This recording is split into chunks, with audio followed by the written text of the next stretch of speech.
Welcome, everybody. Welcome to Darlington Raceway, the 16th race in the Darkside Mustangs A-Square Cup Series season here for ARCS. For the second time, it's the Father's Day 250.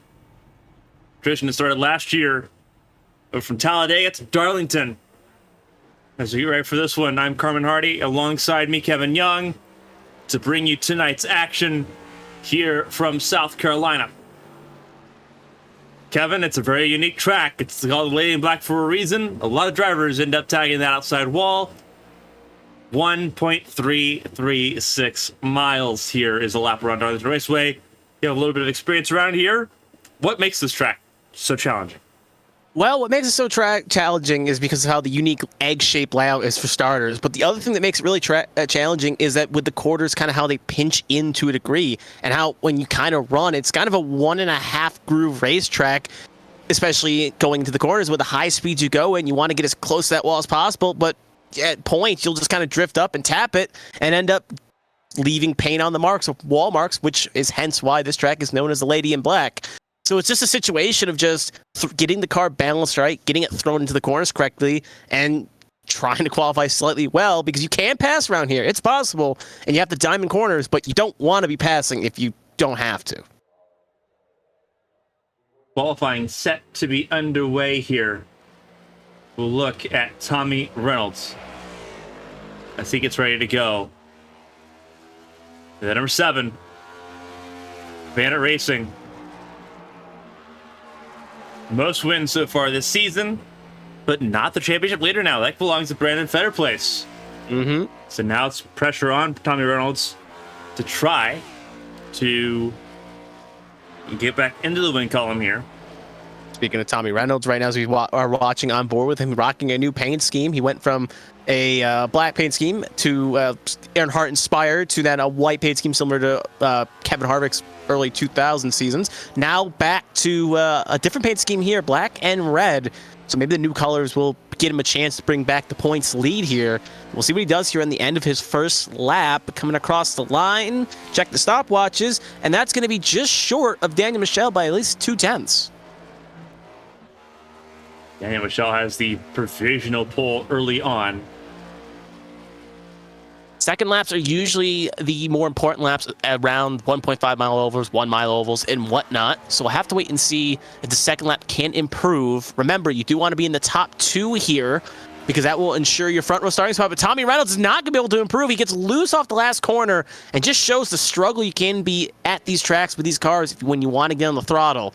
Clips the wall just a bit, and that's going to take Tommy Reynolds out of contention for the front row, and he will have to solidify his starting position in the heats. Now the car rolling around on track.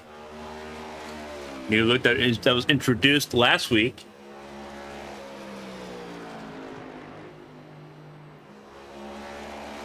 As he rolls around here to start his first lap. Cody Pinella goes top of the board. Provisional pole for car 50.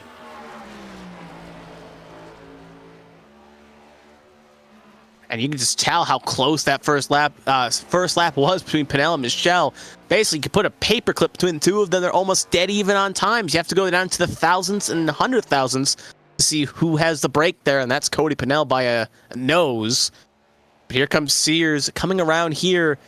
Finish his first lap here. Gets a little loose off exit. Gonna really harm his second run here. It's gonna be P number 11, and with how bad of an X he had out of 4, I don't like the odds he's gonna improve on this second run. Very loose there out of turn 2. 3 and 4 a little bit wider. But as you mentioned, the way out on lows, very tricky here at Darlington Raceway. Sears very tidy though out of turn 4 that time around. Second lap in the books. Does he improve? He does. Yes. P3. Ooh, made me eat my words there. I thought that lap was it may have been a slight improvement, but I didn't like the odds on the jump that high. Still not gonna be. He's still gonna have to solidify his position in the heats, but he's gonna have a good front row starting spot at the moment for said heats. But Still a handful of drivers to go here. Feather placed on his first lap here, along with Bren Roberts. Matthew Kent about to finish his second run here. We'll have to wait and see how it all shakes out, but Sears looking good right now at the moment. Better Place tags the wall a little bit, but it's all about that run out of 4. If he can keep it clean, he does. Getting those tires up to temperature first lap. Probably not going to count here. It does. Enough for 7th. Now it's about staying tidy here on this second lap. Mm-hmm. Current championship leader. Can he improve? He set a purple sector 1. First half of the lap is the best of anybody so far. But no one's held both sectors purple. Out of 4. Feather Place. Is this a front row position for him? No, Ooh. It's not. A lot slower there through 3 and 4. Leaves him on row 2. Mm-hmm. So Talk about Bren Roberts. He immediately jumped him too, just for that third spot. And look how close Roberts was to breaking into that front row right there too. 0.01 behind Michelle and Cody Pennell. Just shows you how close this top 5 is on qualifying times. Now, again, qualifying times isn't indicative of race pace, but you got some fast drivers here, all hungry. And if you look in that top 5, only one car has a wins. Sorry, 2 cars, I should say. Michelle and Feather Place have wins. So Roberts, Sears, and Pennell all hungry to get maybe their first win here in A squared this season. But yeah, with about 5 minutes to go here, only 2 drivers have not set. I say 1 driver should say has not set a time. That's David Wright, as he's now just officially spawned on pit lane here. So it looks like he'll be ready to go here, and then he'll not tow. So yeah, David Wright is the driver in question here. Bradley Wright in pit lane only ran 1 lap. Mm-hmm. So he could take a second, but considering that as soon as he leaves the pit lane, that will be his second run. He won't improve, and David Wright now heading out. Here he goes. Last driver to set a lap time here. Mm-hmm. So that confirms one thing. Cody Pennell will lock himself in the front row. The question is, will it be David Wright, who we're currently watching, or will it be Daniel Michelle joining Cody Pennell in the front row lockout? Front row provisionally.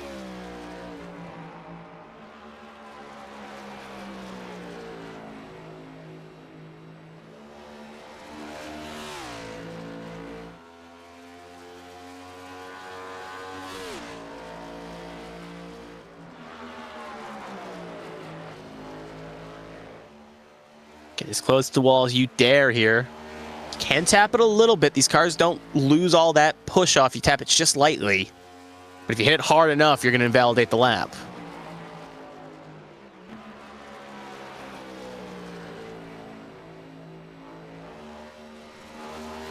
First lap will be indicative. He needs to be somewhere in the top 8 to really have a chance at this front row. Cross the line. Only good enough for P16. Not tracking in the right direction at the moment. It's going to need a big second lap here.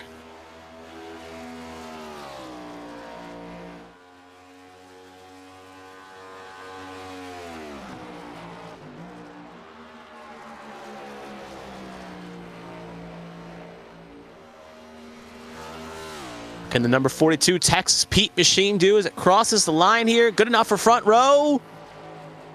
No. Good enough for at least 9th, but no higher. Top 10, not a bad starting position for the heats. Mm-hmm. That puts him 4th for heat 1. Yep.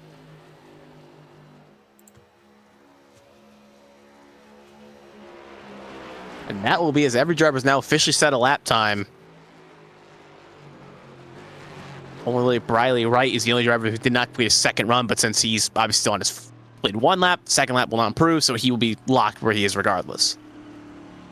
Austin Pennell, only driver not to set a time on both his laps.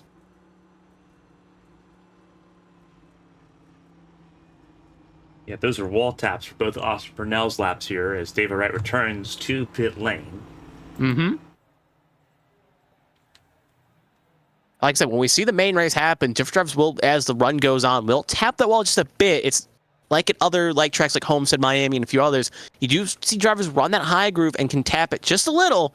You don't want to smack it too hard because you'll get the meatball and be required to come in and pit for service. But if you give it light taps on the panel, or the corner panel, the rear panel, you can keep the car going and sometimes get some good speed out of it. It is a flirt with danger, though, every time you do it. Yeah.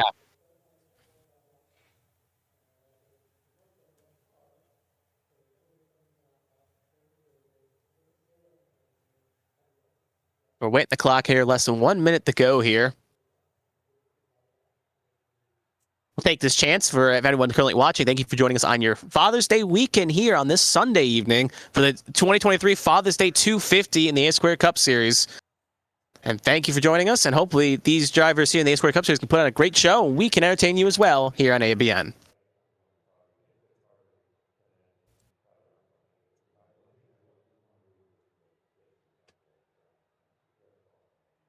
The standings so far, that's the side of your screen, left side of your screen. Cody Pennell, first pole of the season. He's a part-time driver, but still trying to play spoiler. Daniel Michelle. He's not. He's not a part-time driver because he was now. Yeah, he got full second season, so his win would count. He gets in. Then that's even more critical because there's a lot of drivers right now on the fringe that have not won a race. A lot of drivers have won races so far this season. Yep. So we are approaching a very interesting point in that season. So Cody Pennell could throw a wrench in it then. Yeah, put it in perspective right now. We got 10 drivers that currently have wins here. So 6 spots left for grabs in the playoffs. And it should be worth noting if we get over 16, then drivers with wins will get bounced depending on their point standings. And right now, should be worth noting, Tommy Withers, technically Oberstadt's now part-time, so he may be the first one to get bumped if we go over 16. Well, Oberstadt is Oberstadt and Aiden Owen are part-time, so technically it's half and half at the moment because they would not count towards that total. Okay, so it's 8 then. Okay. But so still, that's 8, and we still have about 10 races left till the regular season ends. Mm-hmm. And looking through this field as we're getting ready for this first heat here to go. But regardless, you can look at this list. Bren Roberts doesn't have a win yet. Tom Sears doesn't have a win yet. Briley Wright, Matthew Leiter, David Wright, James Kerr, Kevin Feemster. Just to run over a few names here. So this is going to be actually very interesting here. Because of the smaller field, it's a single heat tonight. All 16 cars that are not in the front row are now racing for their starting position here. So it's Brendan Roberts, Brandon Fetterplace on the front row. Tom Sears and Josh Gaiman, row 2. Bradley Wright, Matthew Leiter, row 3. Row 4 is David Wright and Tommy Reynolds. Toby Esses and James Kerr, row 5. Kevin Feemster and Ryan Pennell sitting in row number 6. And looking down the last 2 rows, Matthew Kent and Mike LaJoy, and now Rich George and Austin Purnell set to do battle for this qualifying duel that is now a lot harder if you're further back to gain positions. Yeah, it's not a passing track. There's some tracks where you can come from the back to the front, make it work. This is not really one of those tracks you can do it. If you're far back, better roll some dice, get some strategy, or kind of get lucky and time it right with a stage caution or stage break and get yourself some track position and try to climb up from there.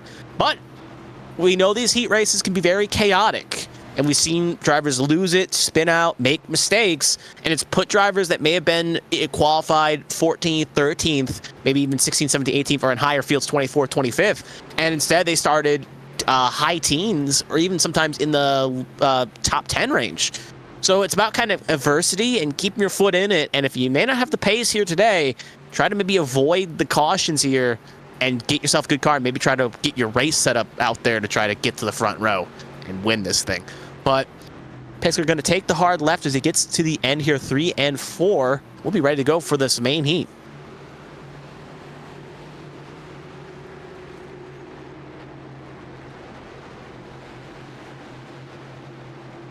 Ben Roberts, a lot of new liveries on track tonight. That number 1 for Bryn Roberts, one of them. A little bit of a throwback. It's another thing to consider some throwbacks tonight. Green flag is in the air. And the qualifying heat's underway. Mm-hmm. And we saw a lot of throwbacks during the All-Star race, but Yeah. Roberts wants to run one here tonight. And right now, Roberts going to get swallowed around the outside. Going to lose 2 spots here. Going to have to slide up quickly and cover it off. Briley Wright, a little loose. He's going to take the evasive action there, and he'll rejoin the track here in 3 and 4s. Obviously, you do not want to be that low entering that corner. And you can see right there, the Trevor Project 83 already flirting with danger. Taps the wall a fair amount, but no harm, no foul. Keeps the car pointing in the right direction. With 7 to go, it's Feather Place, Gaiman, Roberts, Leiter, Sears, your top 5.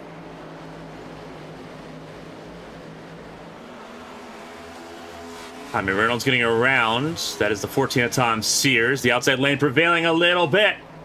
Feimster tags the wall. Trouble at the back. Toby Estes part of it, and I believe it all kind of spurned on with David Wright.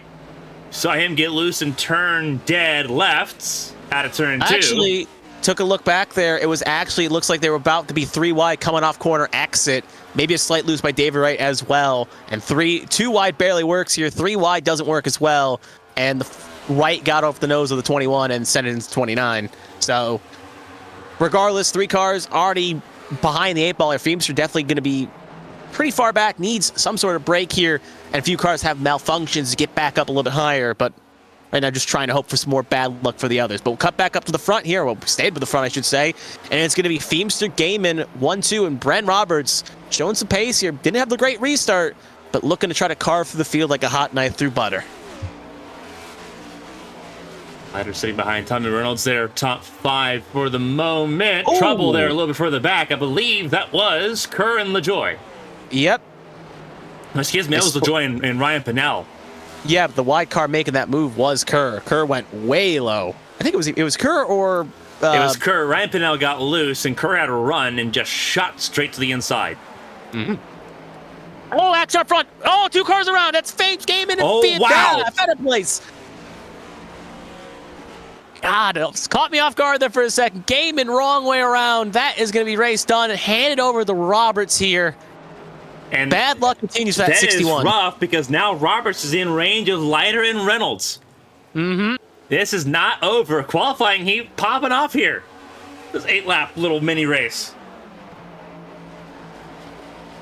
Ooh, going back. Looks like side by side. Gaiman got just a little up the track there where Feather Place was. They both touched and sent both into the wall. It just shows, like I said, it's a hard passing track, and the high line's where you want to be, and you're trying to close doors and hold off. Right there, you can see up second battle for second between Leiter and Reynolds. Leiter gonna get the job, just close the door on Tommy Reynolds.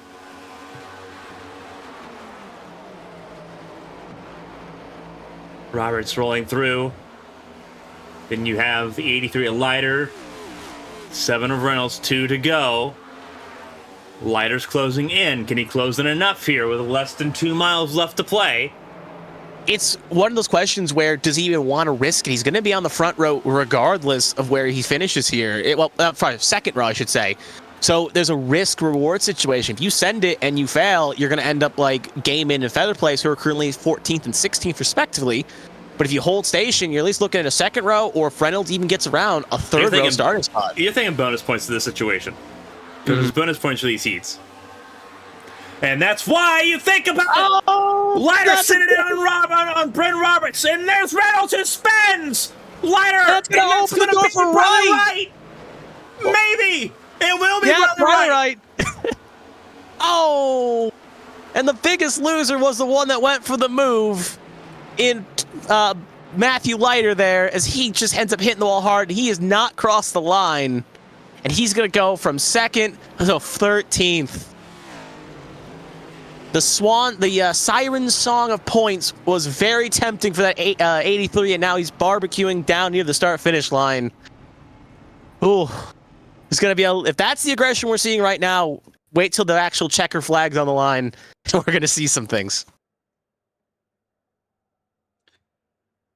Yeah, Leiter went for it, and it did not pay off. That was brutal, brutal, brutal. And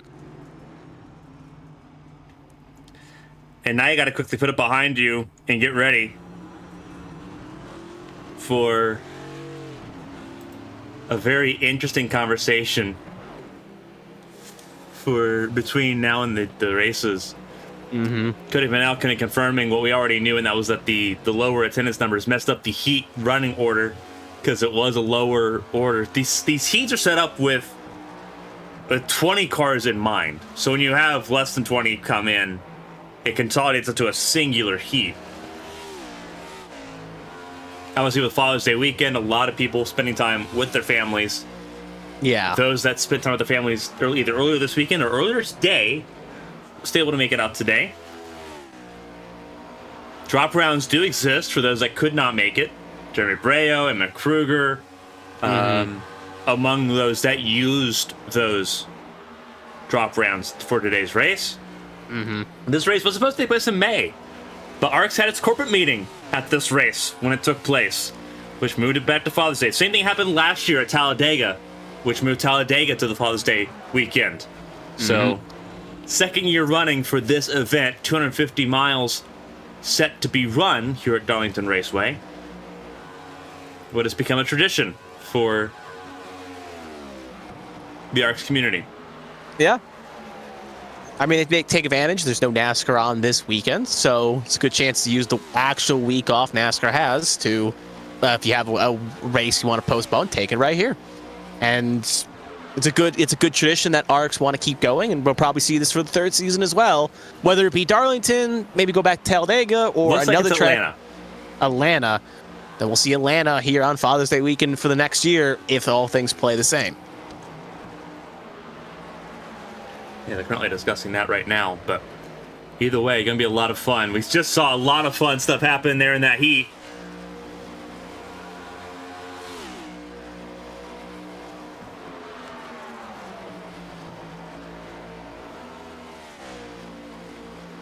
And again, it shows we learned a couple of things like with the heats. You always learn some things, and you kind of see it. You take in the back of your mind. That's the one advantage of having heats here is that it gives these drivers a chance to practice with their fellow man or woman to run out there and take laps and figure out what your competition is going to do when the chips are down and are willing to push. And we know for a fact a lot of drivers, they already weren't going to give up, especially in a situation if they could make the pass work. But we saw a couple moments where that high line was supremacy and a few drivers got in trouble trying to clear, or they got loose and sent into someone else, and they ended up causing problems. Should be worth some of these drivers do have one fast repair in the tank, but you got to be careful because with the wall that kind of pokes out, and if you hit it too hard, you may have to burn it then. If you end up getting involved in someone else's stuff or your own problems, those fast repairs can go by quickly. And at the end of it all, if the driver's willing to be that aggressive with a checker flag in tow, should be keeping an eye out if I'm leading on the white flag lap.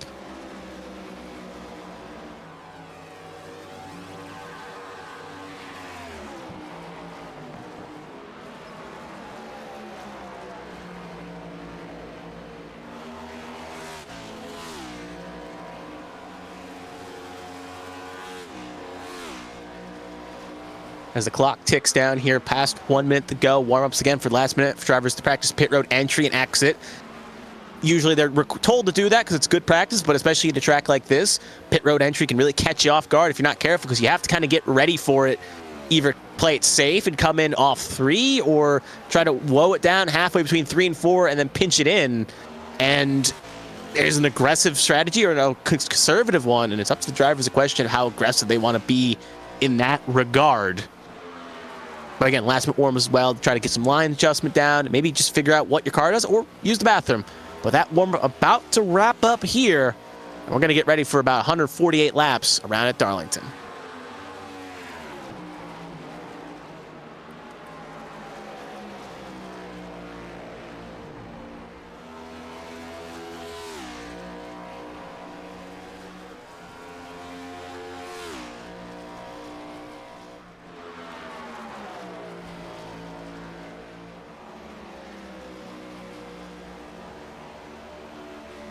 Warm-up time has concluded here at Darlington. Everyone has spent their time getting ready for this race. Now it's time to get out in the action. So here's what it looks like here for the ARCS A² Cup Series. It's Cody Pennell, Daniel Michelle, front row. Tommy Reynolds and Bradley Wright will make up row number 2. Tom Sears, Bryn Roberts, row 3 for Line Power and Sunday Money Racing. Black Acid Racing, Lockout, row 4. Mike LaJoy and Austin Purnell in that row. Ryan Pinnell and Matthew Kenton in row 5 for Residential Racing. Norris George and Toby Estes round out the top 12 of this 18-card field. James Kerr and David Wright in row 7. Row 8 is Matthew Ladder and Josh Gaiman. Kevin Feimster and Brandon Fetterplace will start at the very back of the field. A lot of work to do for Fetterplace, but a smaller field makes that just a little bit easier for that 34 car tonight. Yep. It's going to be a hard tell. Like we said, we saw from the heat, it's going to be a hard tell for some of these drivers to get up through that front. Featherplace, Gaiman, Leiter, Feimster. It's going to be a hard dig, but for some of these drivers, they like that challenge. We'll have to wait and see how it all plays out, but that's why you want to qualify front row, because you avoid sometimes the chaos in those heats.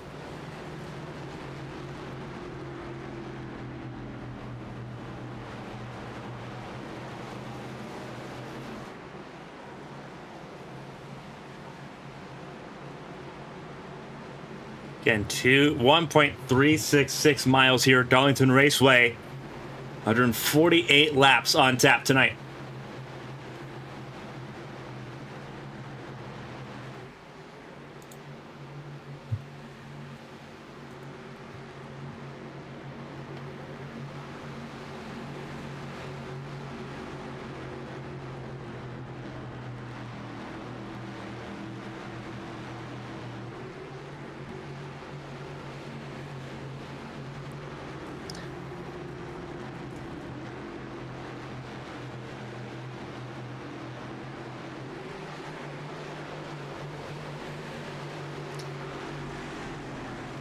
His car comes on in, and green flag is out, and away we go for the A Squared Father's Day 250 as they head off in the 1.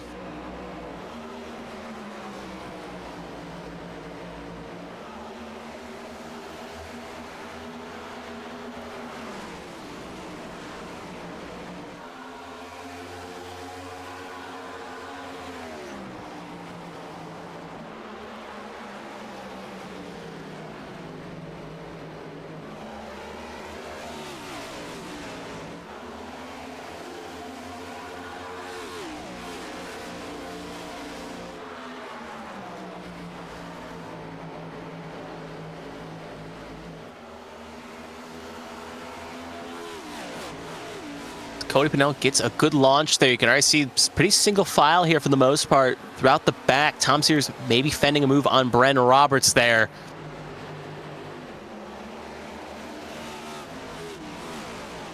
It's an okay run, but not really enough. I'll tuck back in line. I'm going to probably try again here.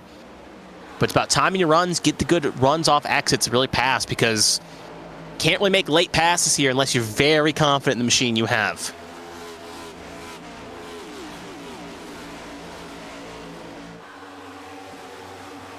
Few drivers making moves. You see Matthew Leiter going low along with Toby Estes, but neither driver will be successful right now at the moment in making their passes. Right there, Sears seeing the top 3 get away here. Maybe wants to take a challenge here and not let them go too far back.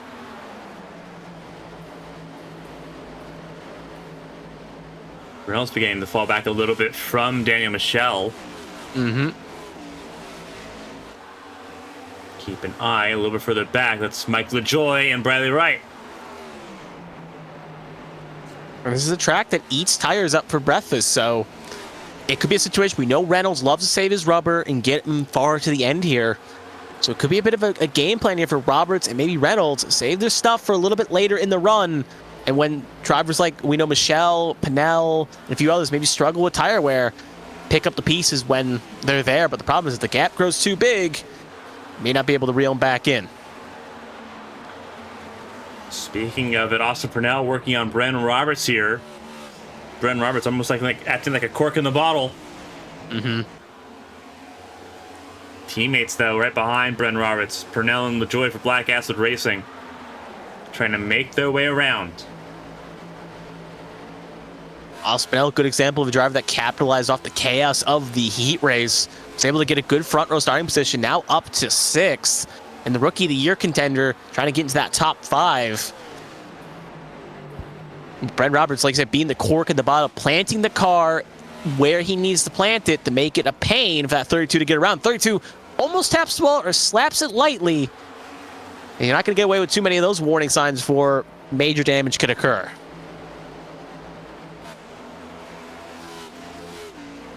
See just in the background there, Wright and LaJoy under Wright and LaJoy under pressure. Estes going to capitalize here, make it a 2 for 1. So Wright kind of puts the door open, allows Briley Wright to sneak on in. Mike LaJoy going to try to close the door on Wright, and he'll get it done. So Wright went from the, and just shows you have to be methodical with your attacks, because Briley Wright right there attacked to make a move on LaJoy, end up losing 1 spot in the exchange. Well, Toby Estes saw the pieces and ended up getting 2 in that exchange.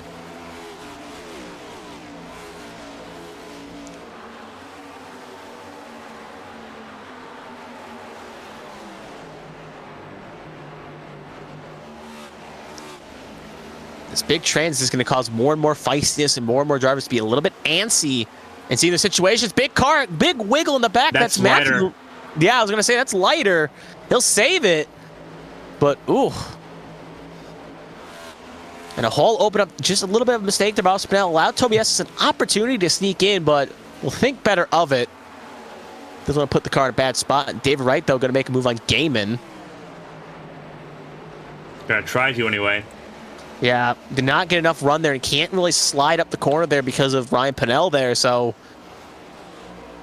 in that regard, it's kind of a bit hard, because if you try to go low to go high, you need the room to either slide or have enough room to kind of get a run off. And with Pennell being there, true, he probably wouldn't have got the pass anyway, but he would have been stopped anyway. But up for the front, Daniel Michelle just got around Cody Pennell for the lead of this race.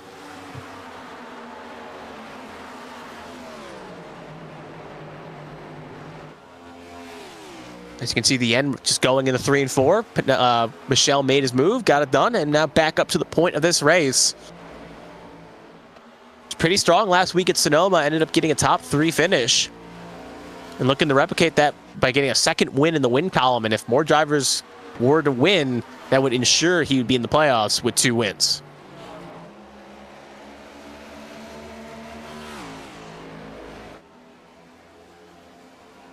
Not very often we see Tom Reynolds completely outpace right now, but that's what's happened. Reynolds in 3rd at the moment. It's a very distant 3rd. Mm-hmm. But I mean, you kind of look at the graph here, and like on the timing of scoring, you got Reynolds and Sears in about a distant 3rd, like a distant 3rd and 4th. But then again, they have about a 4-second lead over Austin Spinell in 5th. So at the end of the day, it's not great, but at the very least, they're not in the hectic logjam that currently is, with Austin Spinell leading the train, as he was able to get around the bottleneck of Brent Roberts, and now Toby S is going to try to follow suit as well.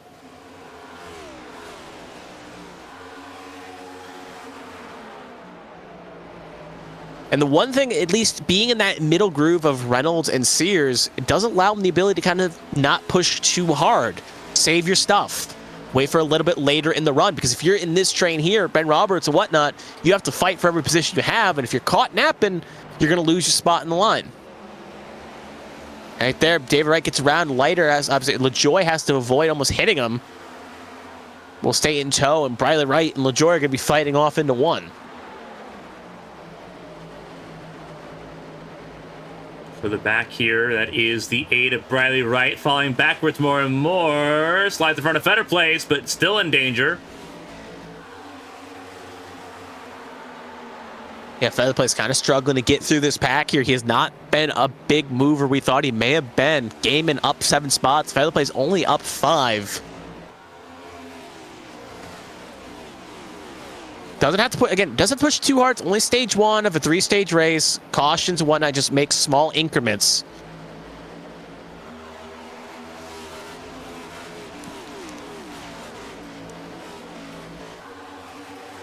Just trying to hold station and just, like I said, avoid the chaos ahead. As Briley Wright's going to make a move here and get around Ryan Pennell. Pennell taps wall just a bit, and they'll put Briley Wright back up a position to position number 11.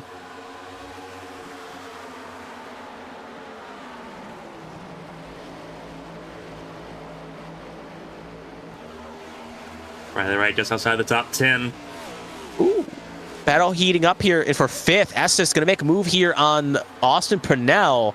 as Austin had just a little slight mistake going off in the corner exit of a 2, and that's going to allow that 29 free entry to 5th position.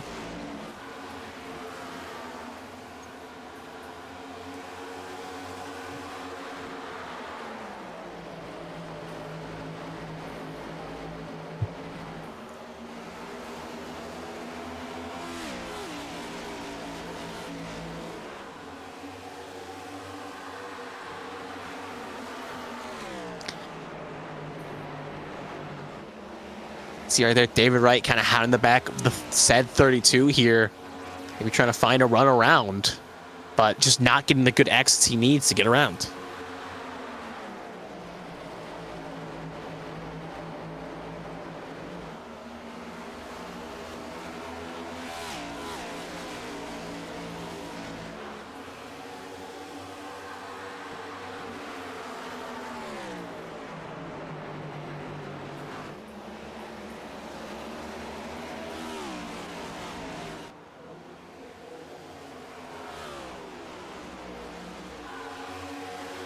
Stage break, I believe the first stage ends on lap 40. That 40, 80, and then probably 60 to finish. Well, 68 to be exact. So that would most likely make sense. Gaiman making a move on Roberts will get around there. As you saw it in the background there. Roberts going the wrong way quickly. Had a good starting position. Yeah. And has not really been able to keep that car up to the speed he needs. And kind of makes you wonder if he's playing long game here or if something is falling off in that machine, because for how fast he was during the heats, makes you wonder what changed between then and now. We do have a battle also for third, as you saw in timing scoring. Reynolds and Sears are fighting about 3 seconds back. They're side by side here down the straight. Sears wants to get ahead of Reynolds. And they're fighting hard.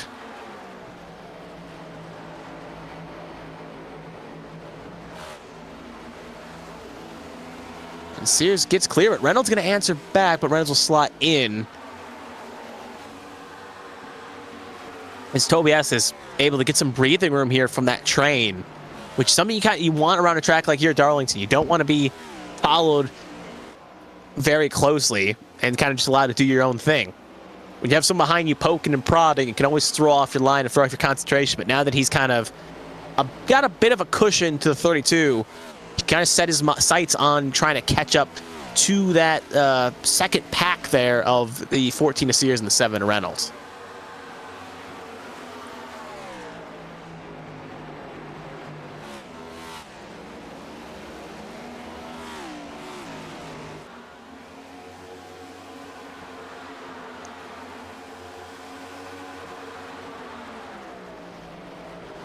So Estes' job now is to try to close the gap in a little bit. Luckily, he's got the stage cautions here.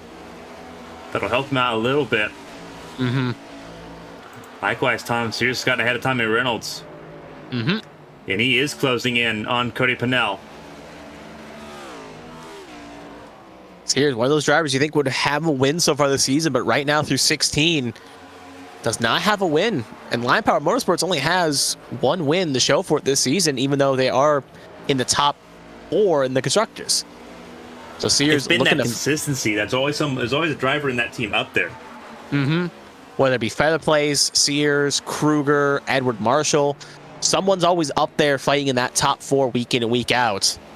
But just haven't been able to be the fastest one, whether by end of race problems or just overall pace throughout the race weekend. And now giving another charge after Daniel Michel, the race leader. He's on it once again. 3/10 the gap between the top 2. Have these two started to burn off the tires at the front of the field, trying to put on this blistering pace.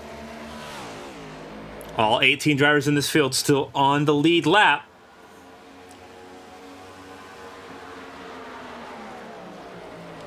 Michel holding him at 3/10.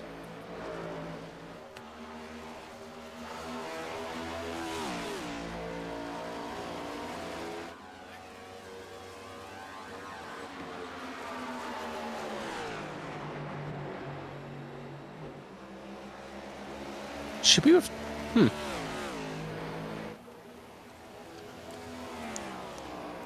For the back, Tobias to send the threat and got passed by Josh Gaiman, who's made his way forward. And the thing is, they can see Tommy Reynolds up the road there. It's not too far away, only a second and a half ahead. So Yeah, it's like dangling a carrot in front of a horse. The horse is going to try to go for it. Ooh, you can see the smoke all smell just threw up there. Again, flirting with danger with that wall. side by side, Roberts and David Wright. Bryn Roberts beginning to fight back finally after 28 laps.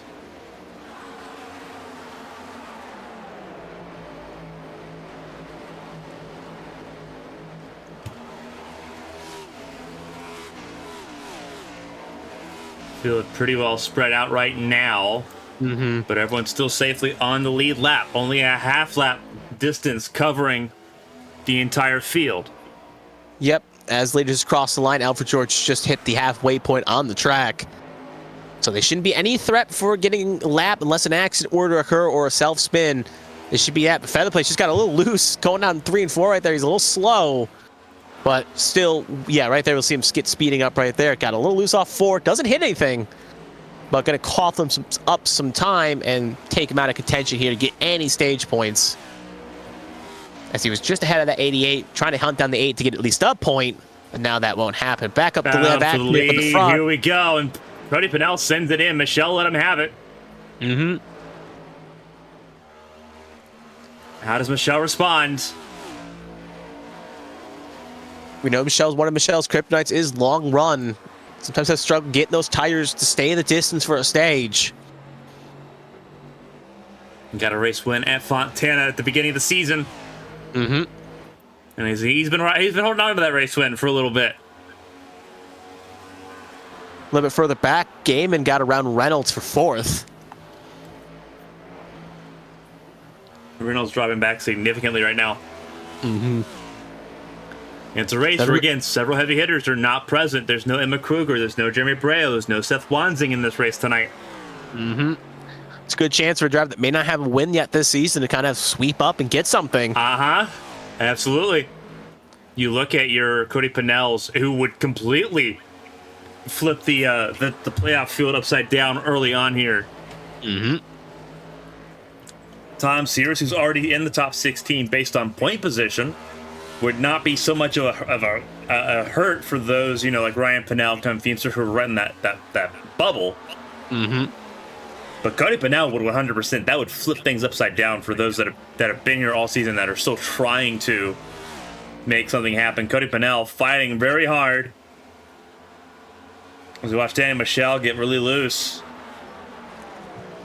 Yeah, because right now on the bubble, because right now Cody Pennell is 31st in the points. Obviously, a long way to go before that would be settled, but 31st in the points, that would put him in. And in turn, Ryan Pennell, who's currently the last driver in on points, 3-point cushion over Briley Wright, he would then be on the outside looking in, and Feimster would be the first driver on the bubble, 5 ahead of Pennell. Obviously, things can change. Long way to go. If a different driver wins, it could change different scenarios. But if a driver far down comes up and takes it, could easily put some stress on those drivers a little bit lower and need to find a way to get it done here. As you can see, David Wright, Brent Roberts, Tobias is fighting here. As Wright had an opportunity there. Now it looks like Roberts' car is kind of finding some life here. So again, maybe this first stage has been a bit of a testing ground for some of these cars. Trying to figure out how hard they can go on the stage and make sure they still have some rubber left on the tires. It's this Bryn Roberts, David Wright. This is 6th, 7th, and 8th on your screen as they all try to close in on Tommy Reynolds.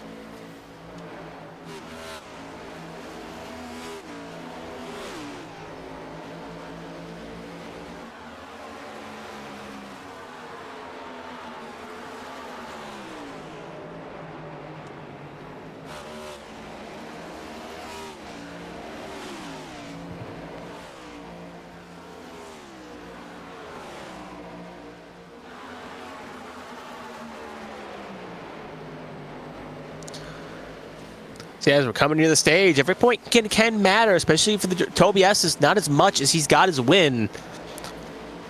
But for drivers like Roberts and Wright, these points could come vital if the end of the season where drivers are fighting for the bubble to get into the playoffs.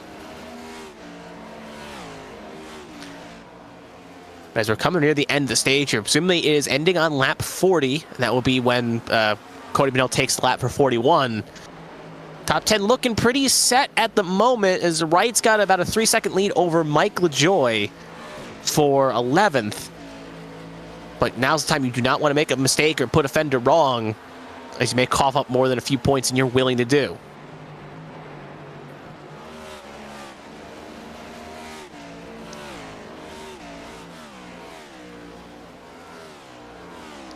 Looking at the map, there could be a chance Alpha George could go a lap down for the end of the stage, but since he'd be the only car one down, he would get the lucky dog anyway. So it would be really only thing that would put him at the tail end of the longest line, but since he's already would be at the long line anyway, it's not much of a arm foul there.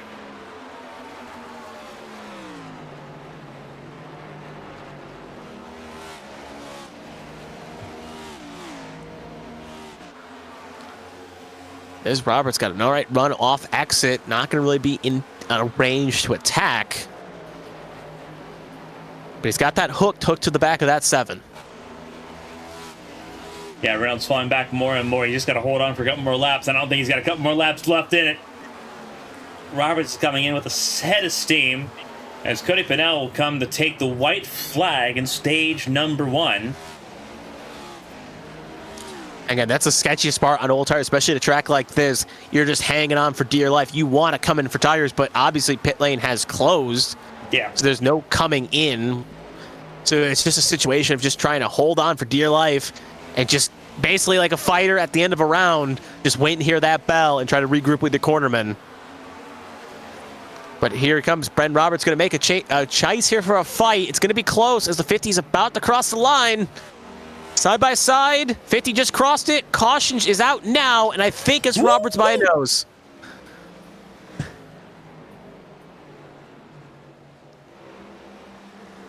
Saw a pack of smoke, and they're fighting hard for that point difference there. But looking at the end of the stage, it's going to be Cody Pennell getting max points. Daniel Michelle, 2nd. Gaiman 3rd. Sears 4th. Roberts 5th. Tommy Reynolds 6th. David Rice 7th. Toby Estes 8th. Austin Pennell 9th. Briley Wright will round out the top 10, getting points here in the stage, as everyone is going to come on in and get some fresh rubber and tires. And some are definitely thanking that this window's open now, while others maybe could have won a few extra laps if you asked them.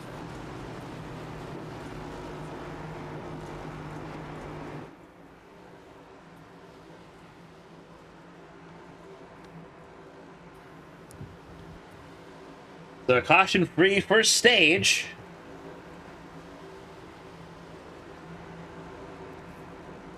It's all about who's going to make stuff happen here. Tommy Reynolds looking for his pit box here.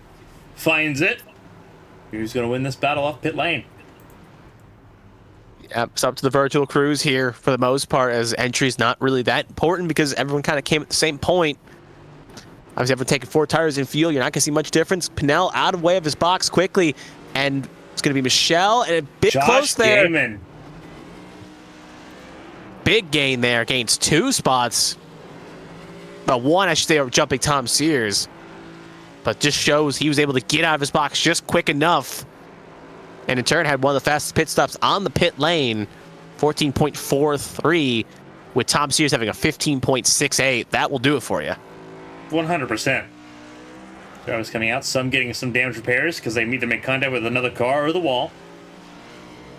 But all 18 cars will stay on the lead lap. No lucky dogs needed for this first stage. Nope, Albert George was close to getting a lap down, but he was able to hang on. So no one will need a lucky dog, so everyone will stay on the lead lap, and in turn, we'll get cycled around here.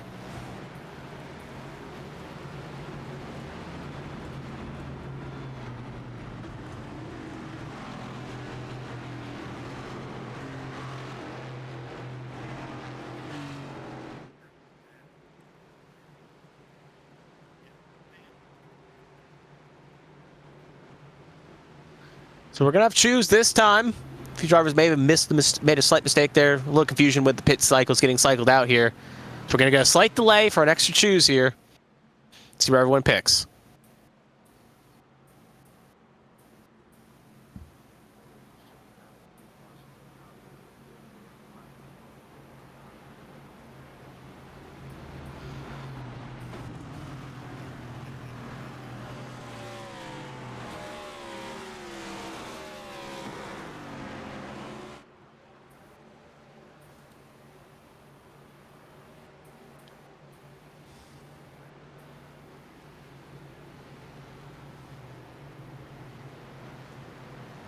So here comes the choose. I feel like athlete Cody Pennell going to stay high and Michelle going to follow suit. Gaiman going to be one of the first drivers to take the low side here, along with Sears and Reynolds. That low groove's a risky one, as you want to try to get up as quick as you can. But if you can time it right and get a lunge, you could end up gaining a spot or two if you can find a way in. Cody Pennell, Josh Gaiman, Daniel Michelle, Tom Sears will make up the first 2 rows of the field here. Michelle took the outside lane as well. We'll see if it pays off.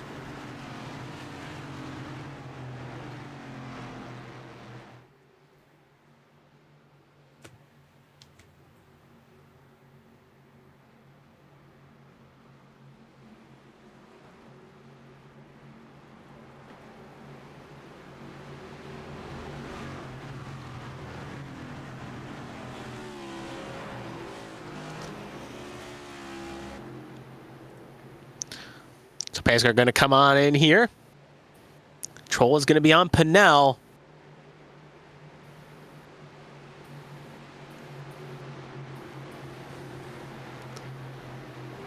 Green flag is out, and away we go. Good launch from the 50, and in turn, a good launch on the outside, but Michelle not going to allow Gaiman a good opportunity here to jump up.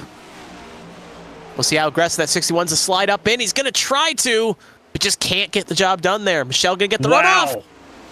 Gaiman forced his way up, and Michelle's not going to appreciate it. No, I see the move there. You have to do that desperation there because you don't want to lose spots because you can get trained on that inside groove, but you're right. Michelle's going to keep that in the back of his mind late in this race. As they're still going to be side by side here. Oh! Little touch there on the bottom. And right now, the blue and green machine, not too happy with the blue and yellow machine.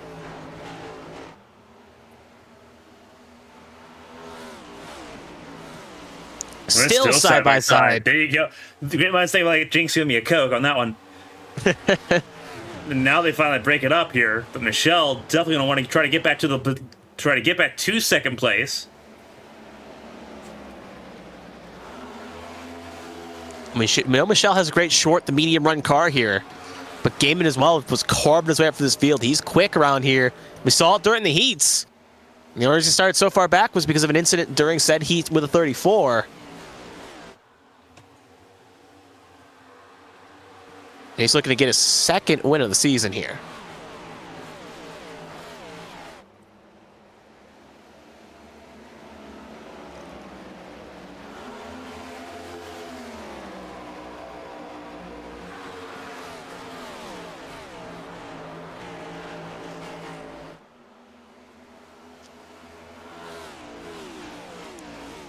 And good run by Michelle there, but just nowhere to take it as that 61 just parking it in the right spots to really make it kind of annoying for said 25.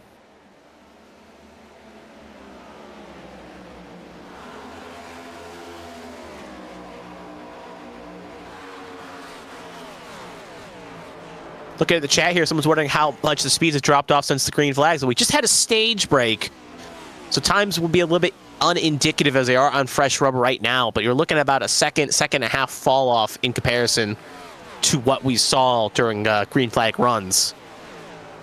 So tire wear was affecting, and for some drivers it was affecting more than others, depending on how they save their stuff.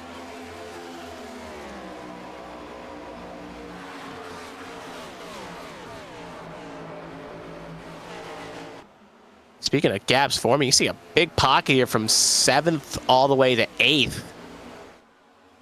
It's about a second, yeah, about a half second from Wright to Reynolds. Just saw it during the first stage too. Little pockets were beginning to form, and little pockets were kind of breaking out, and it looks like nothing has changed from stage 1 to stage 2. But as watch this for a second here, it looks like Gaiman's got the advantage here, and he'll be holding on to that second position, at least for now. The question is, can he make charge on the 50? But I may have to hold that thought there. Is a good run off the exit there for the 25 Michelle. Will he take this, or will he just kind of hang back? Looks like he will not be close enough to really send it, so still going to be Gaiman Michelle at the moment. Looking for the back time around, still flying backwards here. He's in that big train, that second pack there, looking like rush hour. He's now got Matthew Kent on his inside. David Briley, I should say, got around him. And now it's up to Kent, Themster, and Ryan Pinnell to try to find a way around as well. And this is not what you expect the 4-time winner here this season at A Squared to be kind of struggling at. But luckily, at least for one positive, it is a track issue. It's at least a track now at the playoffs. Actually, it is in the playoffs. My mistake.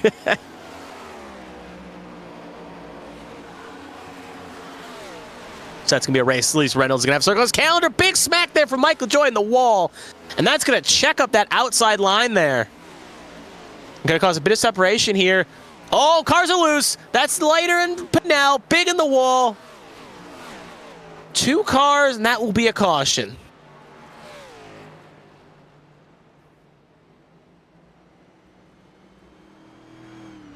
So one incident with LaJoy caused an effect that affected some other drivers, some checkups, and in turn somewhat caused that incident we saw there. And that will be our first official caution of the night that isn't a stage break.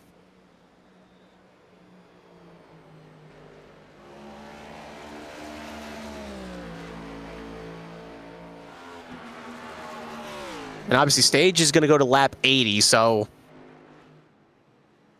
we'll see if that, with how track position is kind of vital around here, I don't expect many drivers up front to kind of pit here, but I wouldn't be shocked if a few drivers a little bit further back maybe take a chance here to pit, get some fresh rubber, and try to gain some time by the end of the stage when they'll have a tire advantage about 15 or so laps.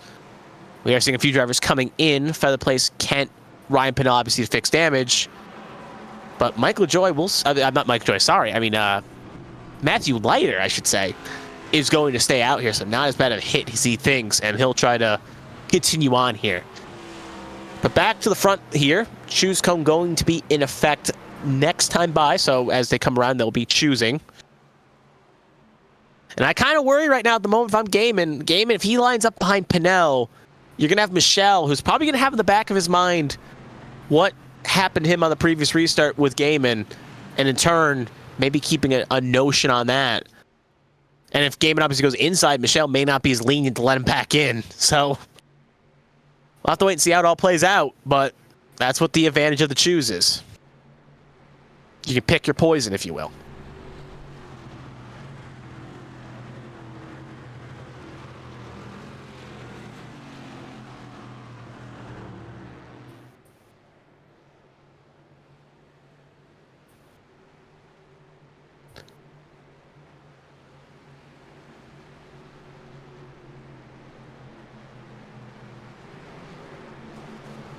So here we come up to the choose. Let's see where everyone elects to go here.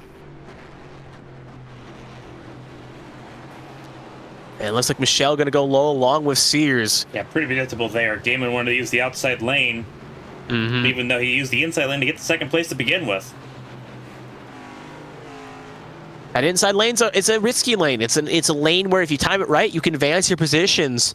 But the downside is if you get freight trained or you can't clear and get your way up, you're in turn going to start falling back. Yeah, we're going to find out here who's got what. It's Pinnell, Michelle, Sears, and Gaiman. Once again, the top 4. All 18 cars still on the lead lap. And now, with stage 2 almost halfway over, easier chance that it's going to stay that way. Yeah. Track's just big enough that really no risk of going a lap down unless you make a mistake with a caution incident. But pace car going to pull on in. It's going to be on Cody Pinnell's control here as once they get in the box. And it's up to Gaiman to try to time that correctly and follow said 50 machine. Flag in the air, and away we go. Good launch of that 25. They should be able to get a good opportunity to clear here going into 1 for second. But Gaiman gonna run suit. Very close there. Gaiman tagged the wall there just a little bit.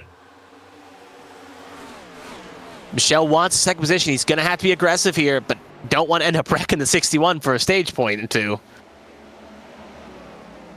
And he just cannot get it cleared. So he'll have to tuck back in line. But speaking of drivers that could get a run here to make a move, Gaiman gonna put the first challenge on Cody Pennell since about lap 25. But Cody Pennell avoids the challenge, at least in the short term. That's not gonna stop Gaiman, not by a long shot.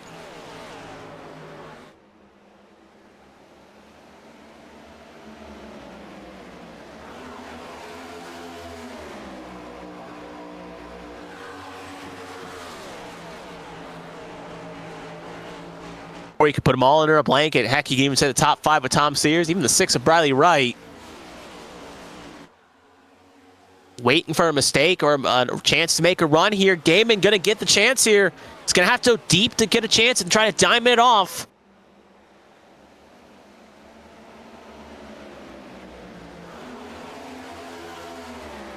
Pennell hangs on, but right now, even though we're not near the end of this race, not by a long shot, there's a few drivers that are hoping Gaiman can make that pass, including some of the drivers on the bubble. Ooh, a few cars tapped the wall. I think that was LaJoy that ended up hitting it in the background there. Keep an eye on that 25 Michelle. He's going to try to close that door on Gaiman here. Big time going to try to close the door. Smart choice, smart choice. That door is completely shut. Oh! Cody Pennell gets turned! He saves that! What? Oh, he's still saving it. Yeah, he saved it. They got another tap there by Michelle. That caused a check for Gaiman. He'll avoid the re-entry. Gonna cause a big checkup. Goodness. Woo! He was basically pushing him down the straight, Michelle, to try to not allow Gaiman, but did not expect the checkup. And he ended up sending the 50. Gaiman down to 5th, Cody Pennell down to 11th, Daniel Michelle back to the race lead. But Michelle not making many friends here with that one. He's gonna have a good cushion to Roberts and Sears, but that's a move you pull with 5 to go. You don't try to pull that with 20 to go in a stage.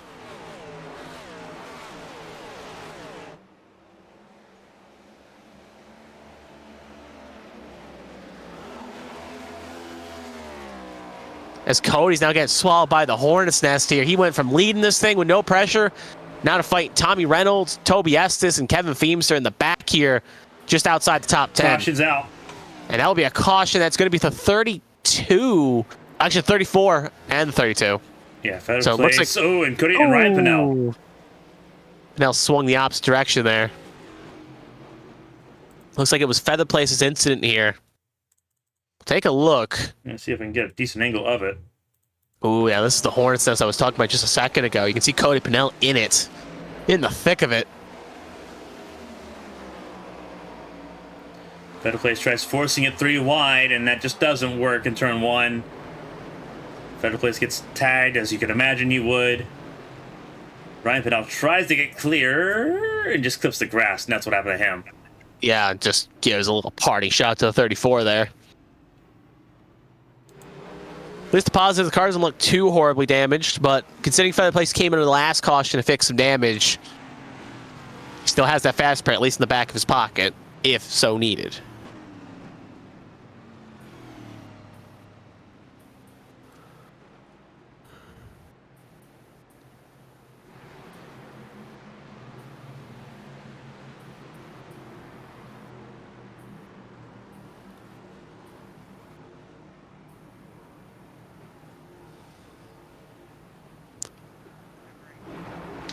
Some cars coming down pit lane here. They'll leave Daniel Michelle at the front of the field.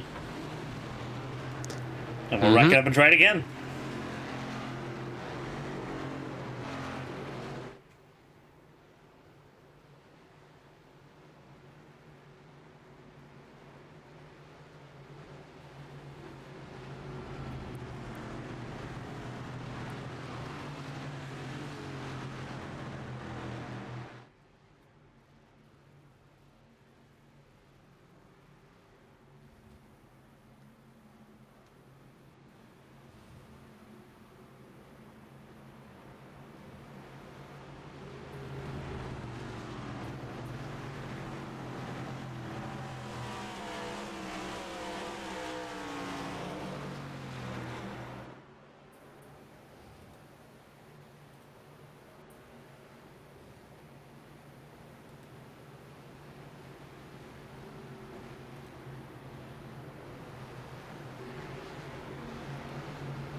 To see the results of the choose here, you're going to see drivers going high and low.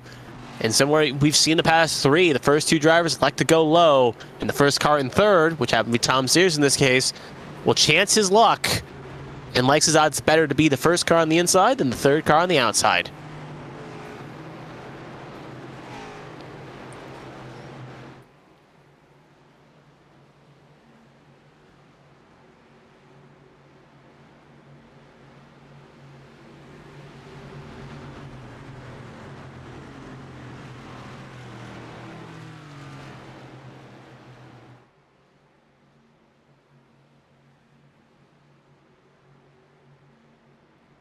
Third caution of the race, second for an incident. Stage 2's had both incidents so far.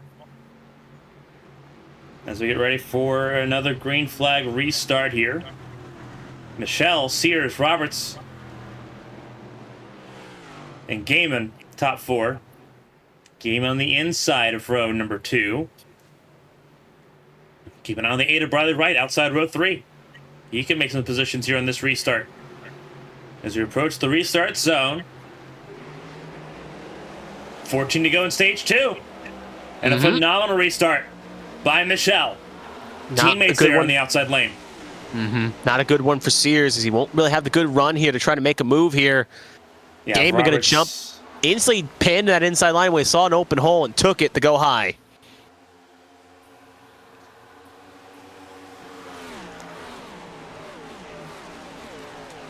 Michelle getting completely clear. Roberts acting sort of like a... Again, the cork in the bottle before, but now the cork in the bottle sitting in second place. Gaiman's going to want to try to get back to that 25 ASAP. Yep. Ben Roberts acting like the wall. The goalkeeper. Not allowing anyone really to pass, and that's good. You're leading this race. Yes, it is right now. Everyone trying to get to lap 80. That's the end of stage 2. Oh, trouble! Trouble! Yeah, David Roberts and Mike LaJoy. Mike LaJoy, but we stay green. Everyone stay pointing in the right direction, but they're going to drop a lot of spots here. They take him out of contention here, possibly for stage points.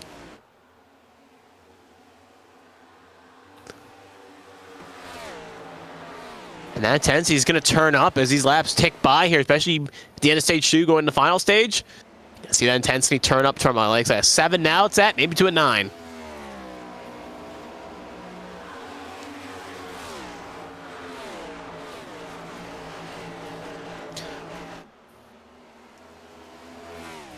Cars being pushed around a little bit by Josh Gaiman, but Roberts still staying in that second spot. Would be a bunch of phenomenal stage points stage 2 if they can hold on to this 1-2. In a week where Beachron Racing, not a lot of cars present tonight. Yep. There's no Jack Mulkey. There's no Jeremy Breo. No Stefan Oberstadt. Yeah. No on that point as well.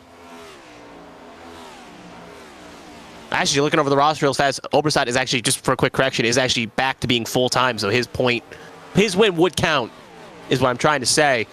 But regardless, right now, Sunday Monday Racing's Ben Roberts making life easy for his driver ahead, being a good rear gunner, making sure that if eventually Gaiman gets around, it's going to be a lot less time be able to reel down that 25.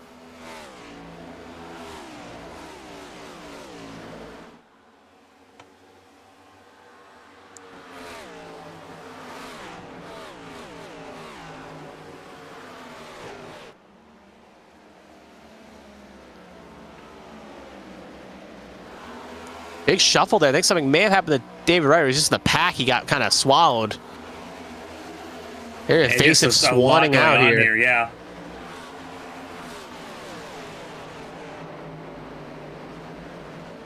And so I'm going from 10th to 14th quite quick. Gaiman just got around Bren Roberts. So now Gaiman's going to set sail here. Try to catch that 25.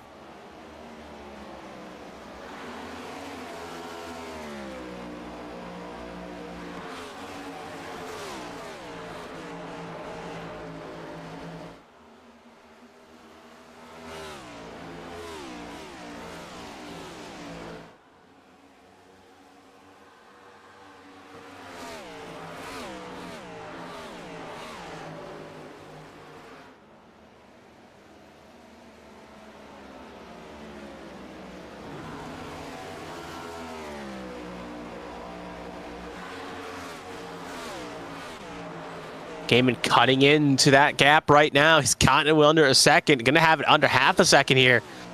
But like we always like to say, you can catch someone, but passing's a whole nother beast.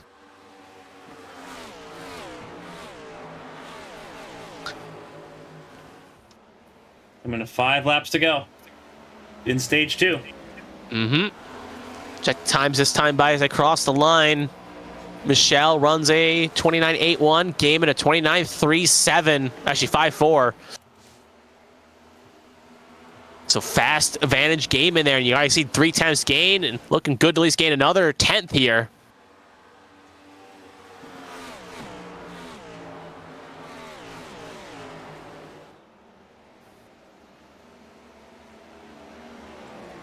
Oh, big smack there by Michelle to the wall. He's feeling the pressures. Gaiman's going to have a run here. Can't really take advantage of it, though, but he's here. He's knocking on the door. And if something were to happen, Roberts is there in the distance, not too far back. David Wright there could be a pick as well in that 42. But Gaiman going to make a move here. Send it on the inside. Can he slide up here and close the door? He's going to get a good enough run here. Oh, lose again the 25. He's going to touch the 61. Similar to Busch and Craven. This time, though, they hold it. And Gaiman will keep his foot in it. And Roberts there to capitalize and sweep up. Take second position.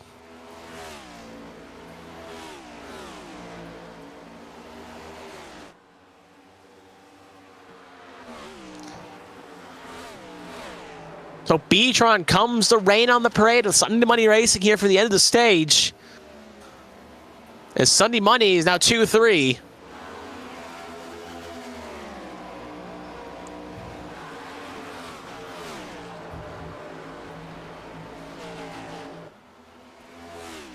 Few laps to go in the stage. So we're looking a little bit further down. We have a big fight here focusing on for 10th. Beamster about 2 tenths clear. Purnell and LaJoy all in a big bubble here. And Matthew Lyer not far up the road as well. Big fight for the end of the stage points here. But as Gaiman comes to one to go, they're going to have to settle that quite quick. As Beamster sends him into the wall. Purnell under big pressure here.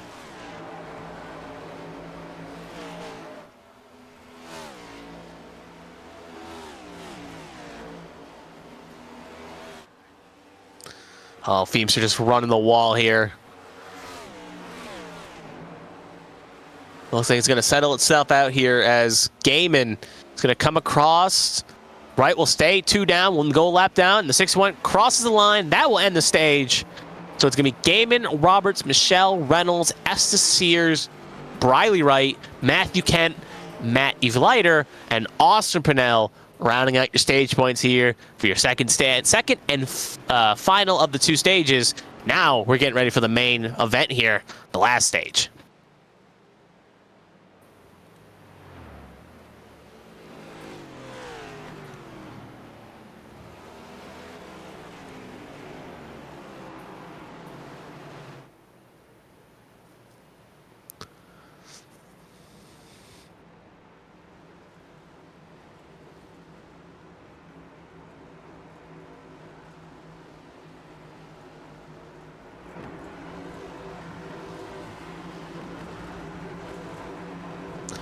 So obviously, as we expect, everyone coming in, and we do know for a fact that 61's got a very fast pit crew here.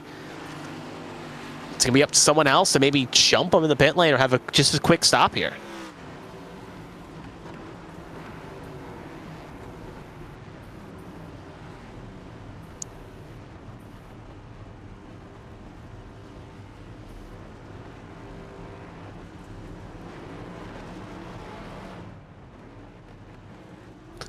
So we see the race off here. It looks like it's going to be the 61 by a hair over Bren Roberts. Michelle 3rd. Reynolds up to 4th. Another good launch here for Reynolds. Gains a couple spots. Tom Sears' pit crew can't get his times under 14 here. Faster, but still kind of slow across the board. Everyone else cycles through here.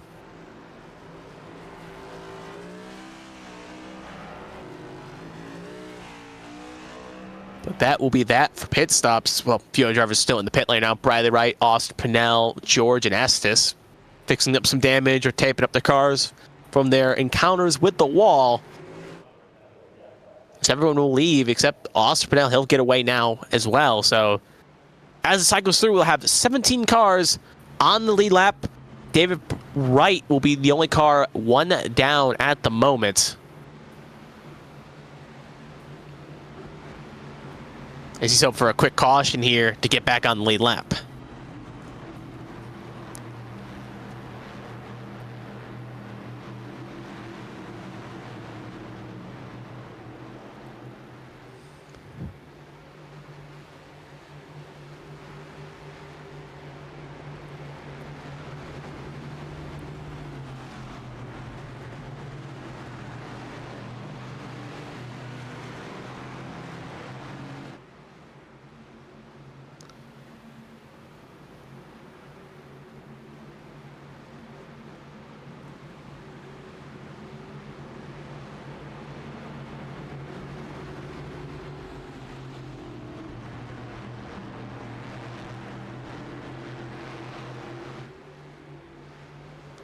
We're going to come up to the choose here.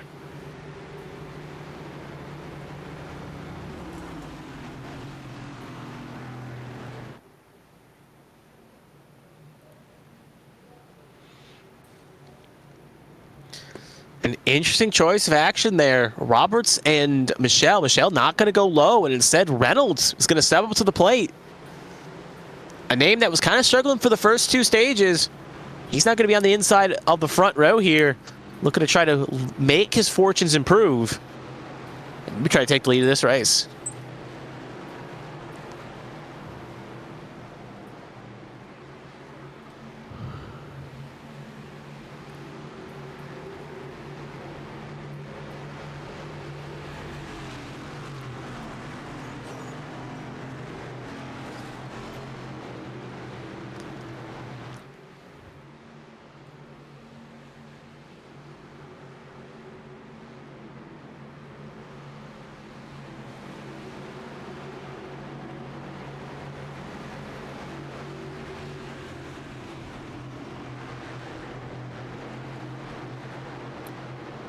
So as pace car comes on in and pulls on off, you're going to get ready here to start the final stage. It's going to be on Gaiman's control, Reynolds on the outside, Robert Sears, Michelle LaJoy, your top six. As green flag is out, and away we go. Great launch by the 61. Reynolds instantly trying to jump up there and try to maybe get up there after the line. And it looks like he'll actually get the job done now, so put the 7 up to second. Roberts third, and Sears also capitalized by a kind of a slow checkup by that outside line. So inside line reaped the rewards there. Ended up gaining a lot of net spots, but can they hang on to him? Only time will tell that one, as Reynolds already under pressure here for second.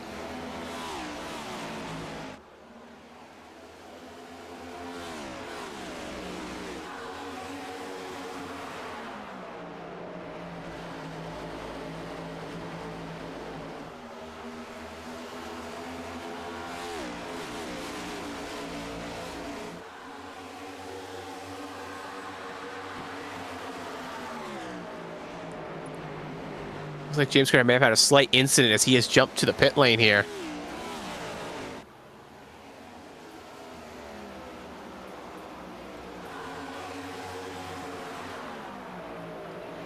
Get it back underway, but that's not going to change anything up front. It's still Gaiman leading the way. Reynolds second, Roberts third.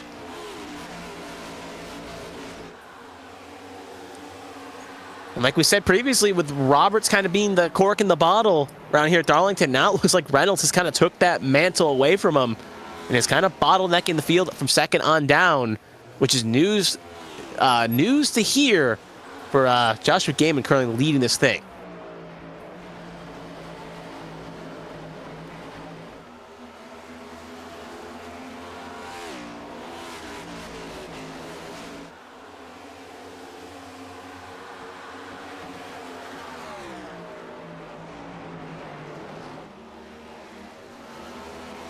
And we have a caution.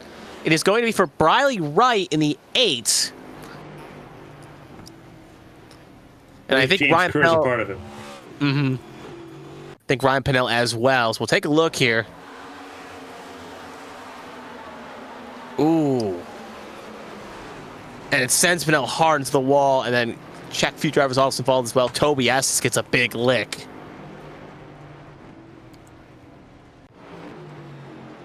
Kind of looked like an incident where Wright kind of came down just a hair, but it also looked like an incident where maybe didn't know he was clear on that front. But regardless, that will be our third caution of the night that was non-stage break and fifth caution in total.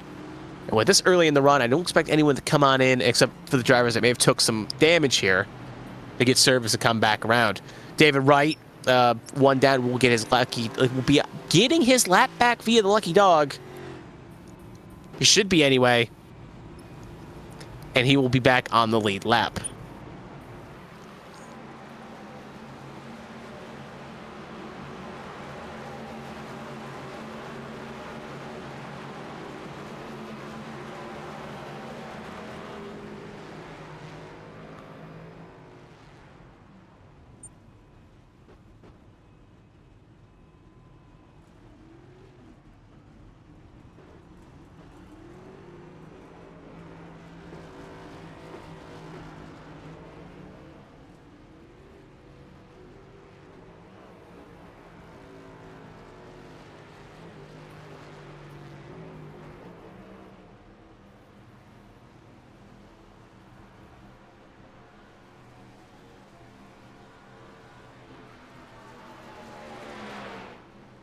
So you can see on pit lane there, Bradley Wright trying to fix that car up.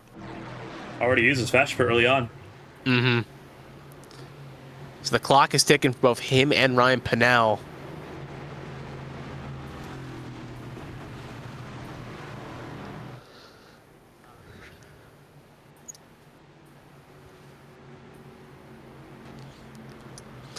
So we're going to have to choose next time by, as we've just hit the 2 to green going to 1. Wright and Pennell both get out before going a lap down, so both drivers will stay on the lead lap. It makes you wonder how wounded those machines may be if they are full power at the moment. Beating James Kerr is the only car. We have 17 cars on the lead lap. James Kerr, the only car currently 3 laps down at the moment. Hoping for a few quick cautions to get it back on the lead lap. Now, we saw what's worth noting is Reynolds, the inside worked quite well there, but obviously, second car in line, you don't want to take that inside unless you feel like you're going to get stacked up like we saw with Brendan Roberts. And we know Sears is a driver that has been taking aggressive cuts at that inside line, but never been the first car to take it. So I'm going to throw a kind of prediction, my hat in the ring on this one. I think Sears is going to be the first car to take that inside line here, with Gaiman, Reynolds, and Roberts kind of staying high. I've been proven wrong before. As we come to the choose, we'll see where everyone elects to slot in. And it looks like Reynolds going to buck the trend for the second place car. Likes his chances to go low. Roberts will stay high. You can see the rest of them fan around here. Reynolds I won't say got lucky, but got a good roll there at the craps table. Looking to do it again here. And keep that second position or even challenge Gaiman going off into 1. So as they come back around, it's going to be Gaiman, Reynolds, Robert Sears, your first 2 rows. Michelle, LaJoy, Pennell, Kent, your next 2. Feemster, Featherplace, Leiter, Pennell, Matthew Leiter, and Austin Pennell, I should say, in the next 2 rows after that.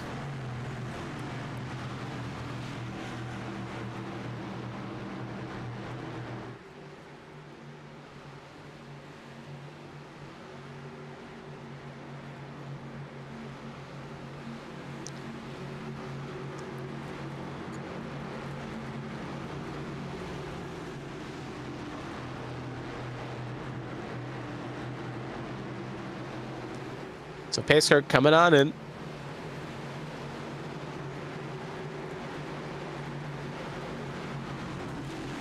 It's going to be a Gaiman's control.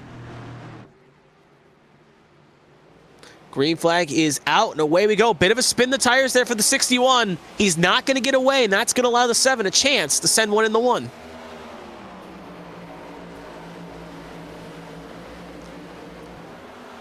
Tom Reynolds cuts his losses, going to jump up, get second position. Sears can't find a hole.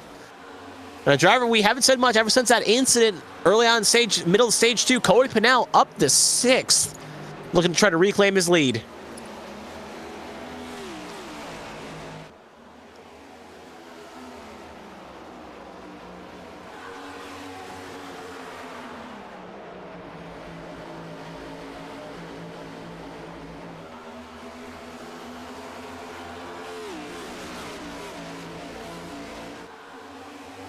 You can see Bren Roberts trying to make a move here on Reynolds.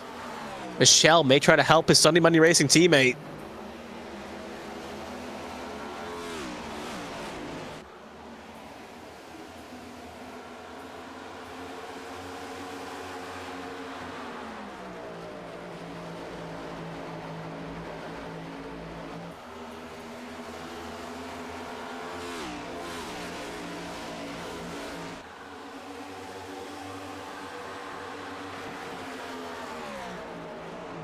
Right now at the front is still one of the only B-Tron racing cars in the field, carrying the flag high from, as it looks like, again, Michelle now. Roberts couldn't get the job done. Now Michelle going to try to make a move on Tommy Reynolds, and he'll get the job done. So put Michelle up the second for the moment, and Tommy Reynolds down the third.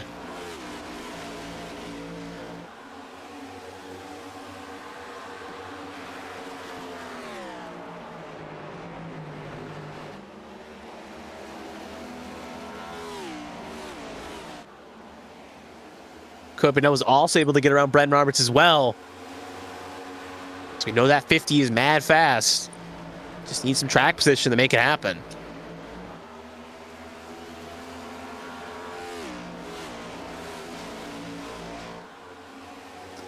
Speaking of that right there, you can see Copenhagen in the distance, getting some help from Bren Roberts. Going to try to make a move on that number 7 of Tommy Reynolds.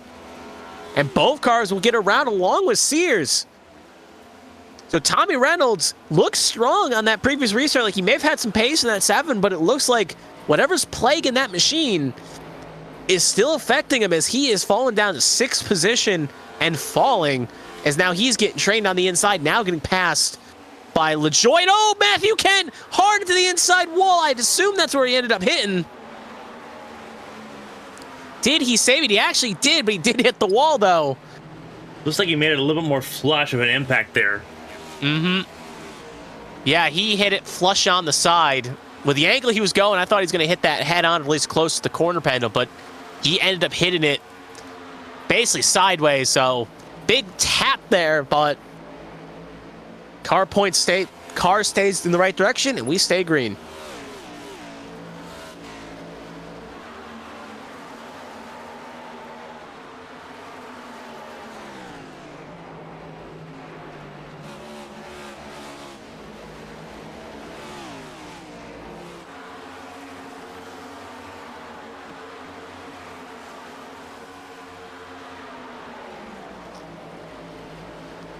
Right now, Tommy Reynolds is not a place he wants to be in the thick of things. He just gets passed by Austin Pinnell. And now he's under pressure from current points leader, Brandon Featherplace. Reynolds going the wrong way quickly.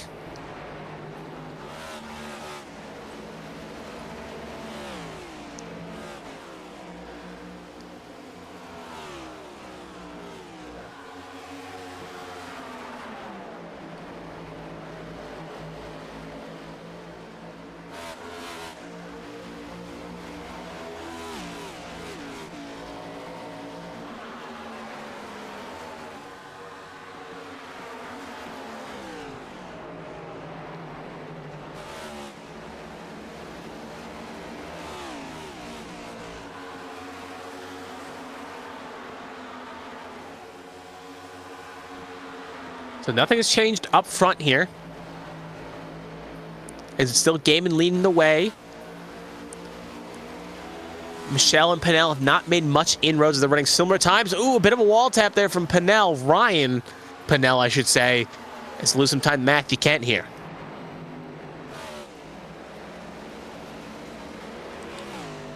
You know, these cars can at least go 40 laps on a tank of fuel.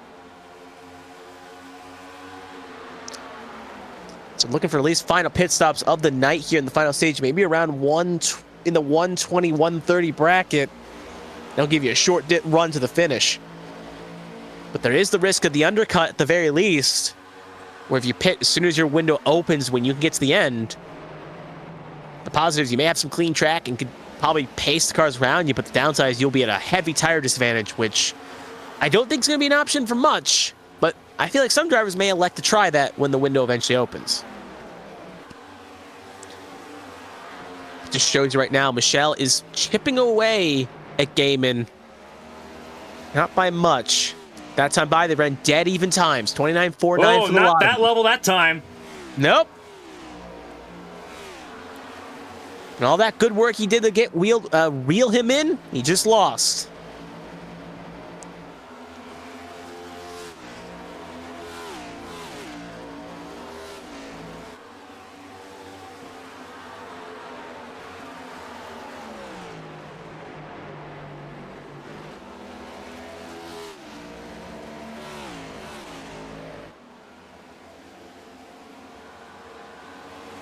So Michelle now could possibly fall into the clutches here. Got a good enough cushion between Pinnell and Roberts that he shouldn't be too threat, but if he keeps tapping the wall like that, it's going to be easier for him to get caught by that 50 machine.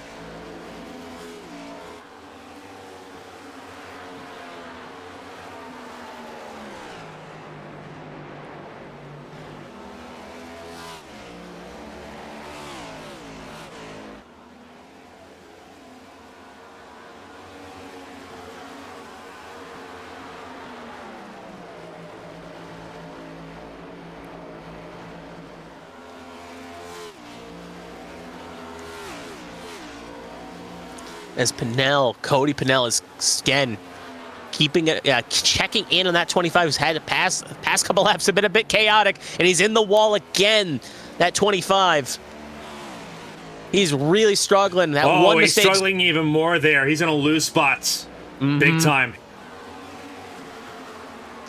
One mistake can usually put an effect on you and your driving style, and it can put kind of a damper on you. And in turn, he made that one mistake, and that's kind of sticking in his head. He may have some damage as well from that incident in question. But at the very least, that 25 is just trying to hang on and maybe get his confidence or mojo or just hang on to that car, whatever it is, and get to the next pit stop window to fix whatever's ailing or just get a breather.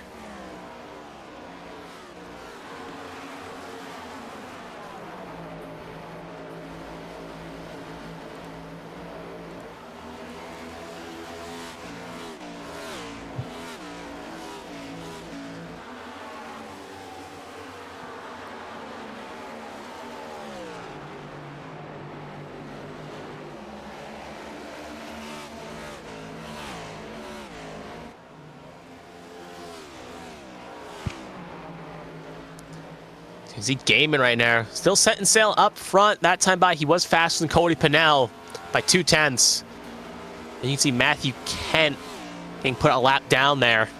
2 down as he had to take service on 107.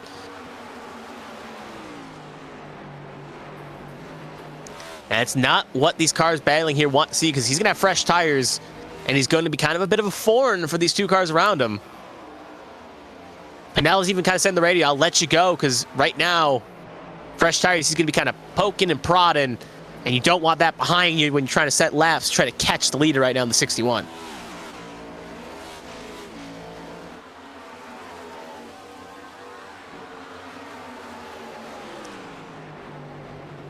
If you can kind of sneak on the inside here, and just like Pinnell just said, he'll let him around.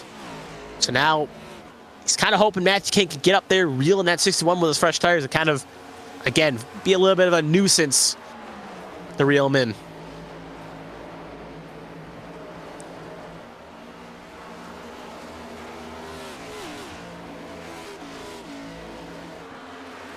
Gap continues to grow between the first and second place cars. Now 3.65.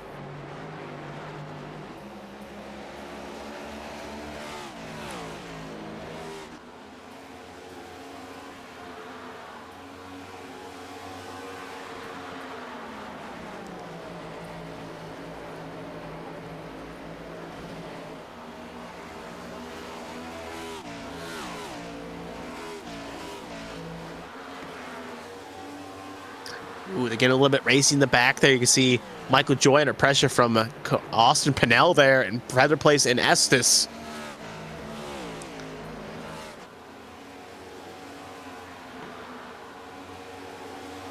See, I think that's Austin Pinnell going to try to make a move. Yeah, they're 2-2 back there.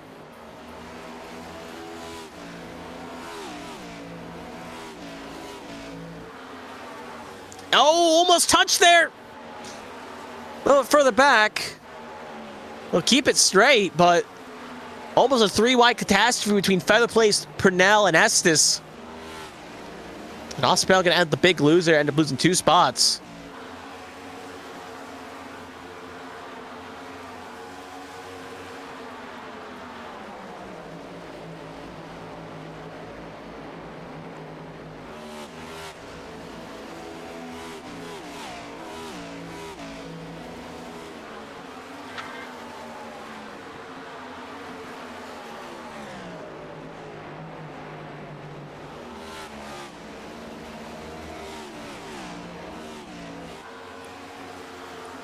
Oh, big out move there. Looks like trying to avoid. I think that's Austin Purnell. Looks like he's struggling just a tad.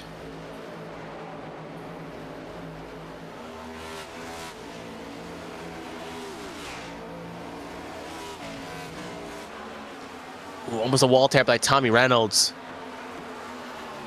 Struggling, but it looks like the battle for seconds heating back up. Cannell is getting reeled in by Roberts. We see here as well, LaJoy, Estes, and Feather Place fighting as well. A bit closer of a battle here. Pit stops have begun. Ladder's in pit lane, so is David Wright.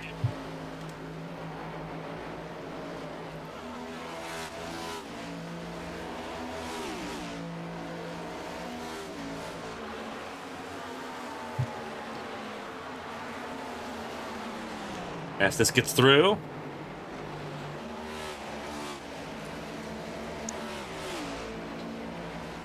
Feather Place going to try to do the same. And we'll do so. 11 spots. Themesters come in. Yep. Themesters just called it in. We are in that window that they can get to the end here from here.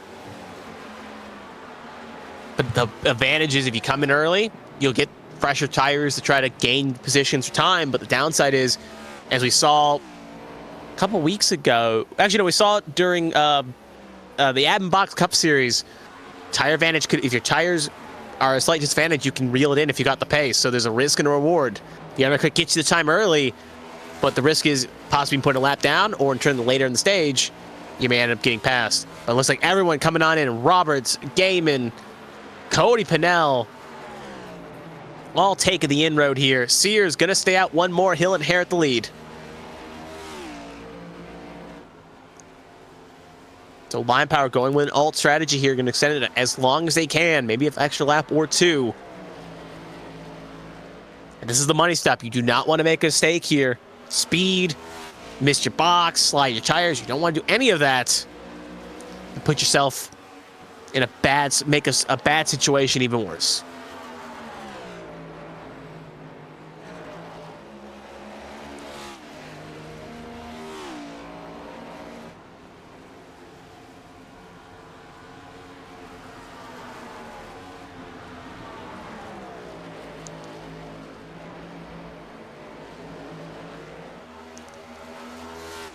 Ooh, and Bren Roberts is able to jump Cody Purnell in the pit stops. Yeah. Keep an eye on the pit lane there. So Roberts going to be up a spot already. As Purnell had a slow entry, 52.73 in comparison to Bren Roberts is 51.35. And you can see the effects right there.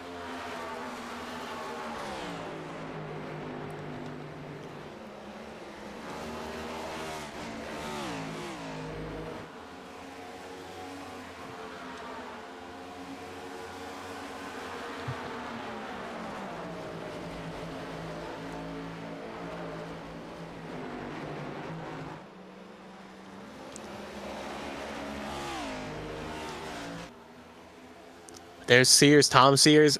Only 3 drivers, well, actually 5 drivers, have not made their final pit stops of the race yet. In Sears, Feather Place, Austin Purnell, and Ryan Purnell, and Alfred George. Should be reverting Austin Purnell, Ryan Purnell, Alfred George last pitted on 89, while Sears and Feather Place pitted on 81. So third, the 5th can go a little bit longer in comparison to the 1st and 2nd.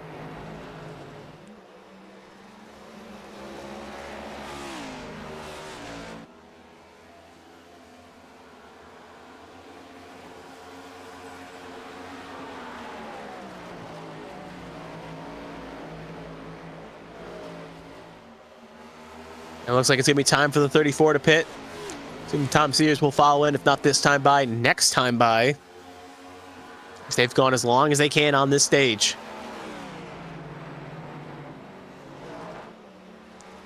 That's Feimster getting a lap back here. Mm-hmm. It is. Yep. And that'll be one down. And right now, it's an interesting situation because if a caution were to come out during the cycle, Gaiman would get the lucky dog. But if Gaiman can get around Sears, it should be worth noting at the very least, it's a long way for both Roberts and Pennell to get to Tom Sears, or even if, let's say, Sears pits, Austin Pennell, they're a little bit of ways away from him as well.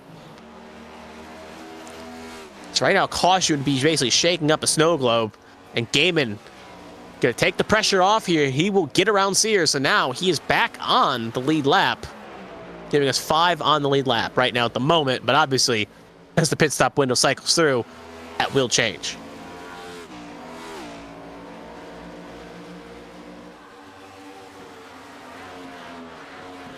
The Gaiman's got his lap back here.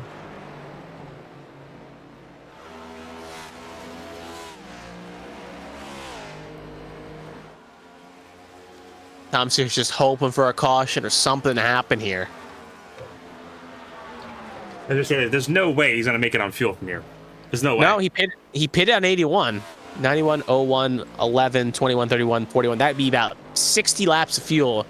And there's no way there's 60 in that tank. If that was the case, no one would have pitted. And here he comes. He'll blink. That will inherit the lead to Austin Pennell. Who can go a little bit further. Yep. Austin Pennell, Ryan Pennell, Alfred George all pitted on 89. So they can go about 10 laps more if they really stretch it. And that will get about 10 to go. But the downside, obviously, is, well, for some of those cars, they were in the back anyway, so the strategy isn't really going to hurt them all that much. You're just hoping for a caution at this point if you're that top 3. Some other drivers hoping for a caution as well will be Roberts and Pennell. There's 7 back on Gaiman.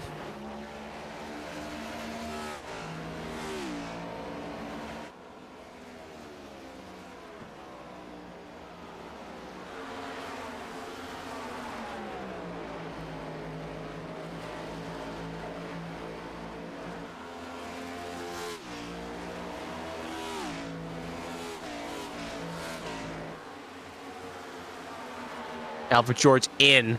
They'll have 2 drivers that have not made the pit stops yet. There's Austin Pennell coming on in. So that will inherit the lead at the moment to Ryan Pennell as he also follows suit, but looks like he is staying out, at least another one. So Presidential Racing's Ryan Pennell going to take the lead here. But considering the fact that Gaiman has already got it within 10 seconds and he is flying. The real only question is, will Pennell lose the lead on track or through the pit stop window? Because it shows you the tire difference right away. Ooh, Sears almost just barely hits the wall or misses it by a post-it note. We stay green.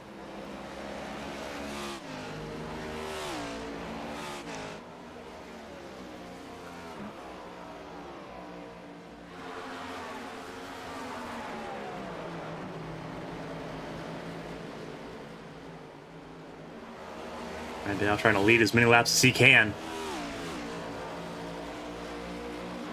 Enjoying that time out front. There's Tom Sears, who just came out of pit lane. Sears currently sitting in 13th. And he'll get his lap back as well.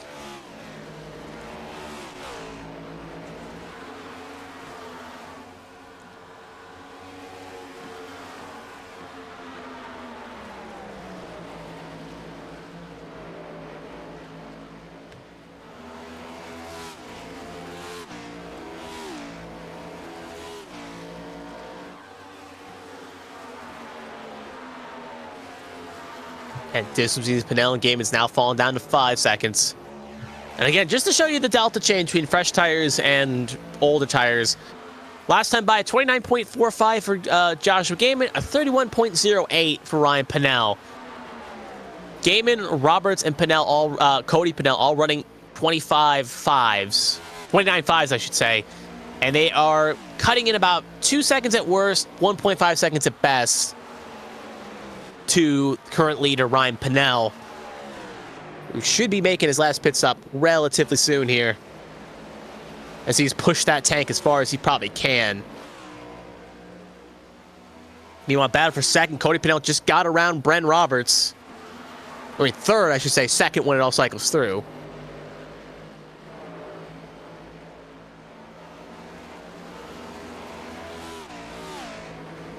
And Ryan Pennell coming on in this time by. And that will you see already that blue and yellow machine of Joshua Gaiman, as he will take the lead here with 15 to go. And with about a 7-second window over Cody Pennell and Bren Roberts. That 15 that one are going to need a late caution to have a chance to get that 61.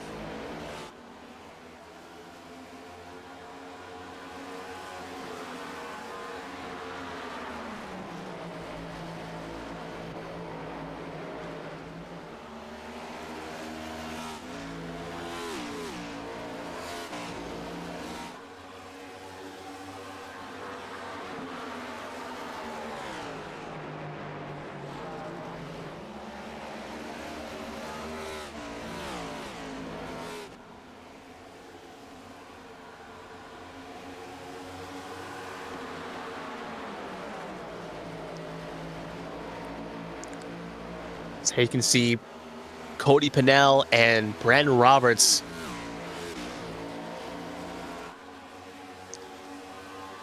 trying to get around. I think that is Kevin Feemster. It is Kevin Feemster. And at least the one saving grace for these cars in second. 61 will catch lap traffic for the end of this thing. Downside, though, is it's only 2 cars, and it's a 22 and the 2, respectively.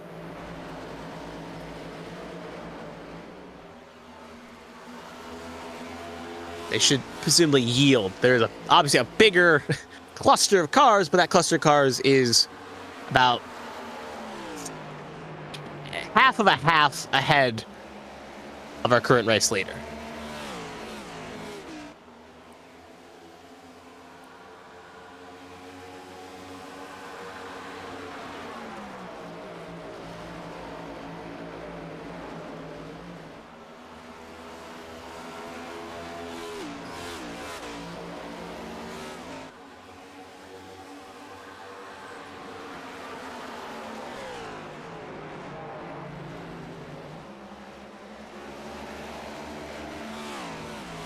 Battle a little bit further back. Better place than Mike LaJoy going at it for 7th place. Better place taking that position away. Likewise, Sears going after Matthew Leiter. And Sears will get it. Fresh tires. Mm-hmm.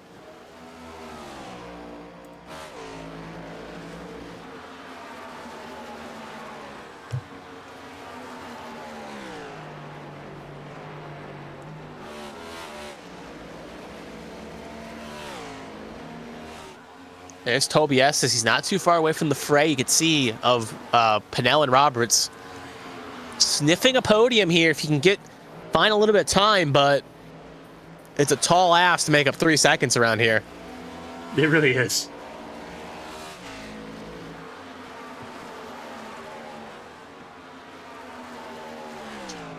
This game would just cross the line to make it 8 to go here.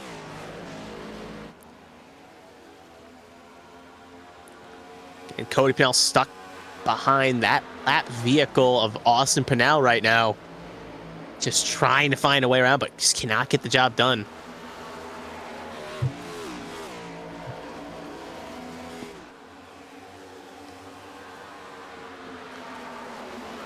It should be worth noting, Gaiman got around his lap traffic a little bit quicker than Cody could. It still hasn't.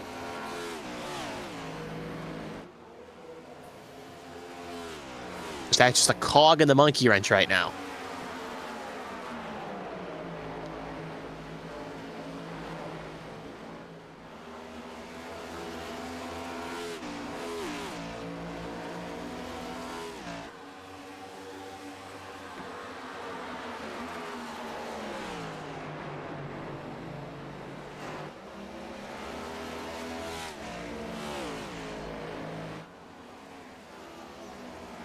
Six to go. Everyone kind of running their own little race here, running their own lulls. Reynolds and Feather Place are fighting hard here for 6.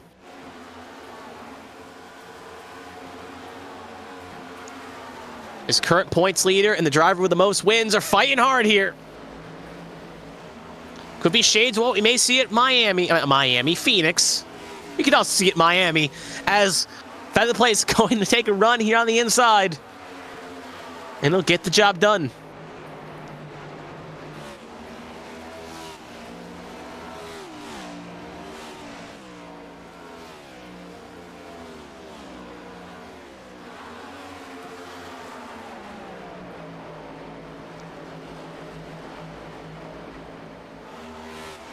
But a minute under threat from Brent Roberts.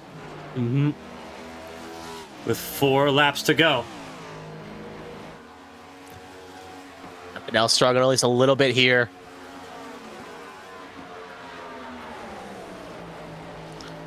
Two throwback machines fighting hard.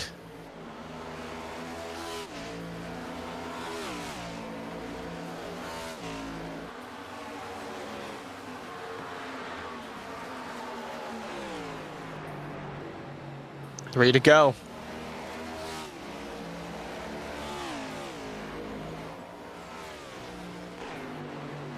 Better place right there on David Wright.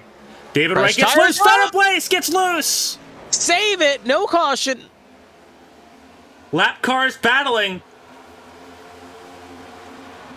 Better place will lose a spot to Tommy Reynolds.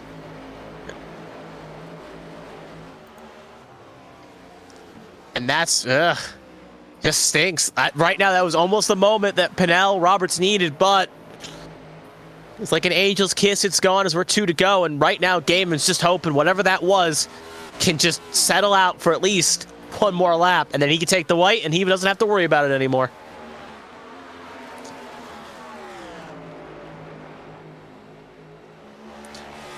But as Gaiman going to try to get around lighter here, he's ready to start the white flag lap here at Darlington. 1 lap to go.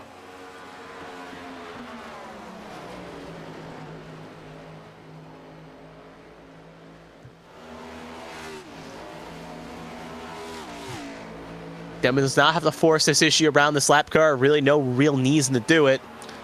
With no pressure from front behind. It's all roses for the 61.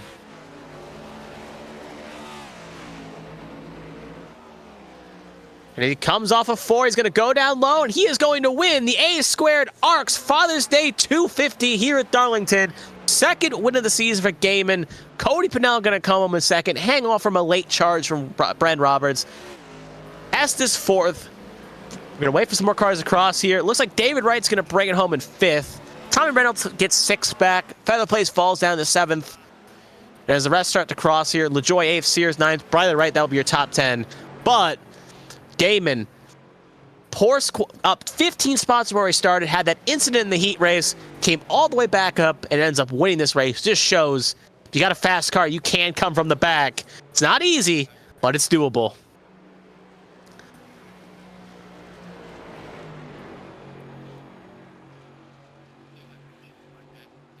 Ooh, some tempers flaring. Wright and Featherplace not happy with each other.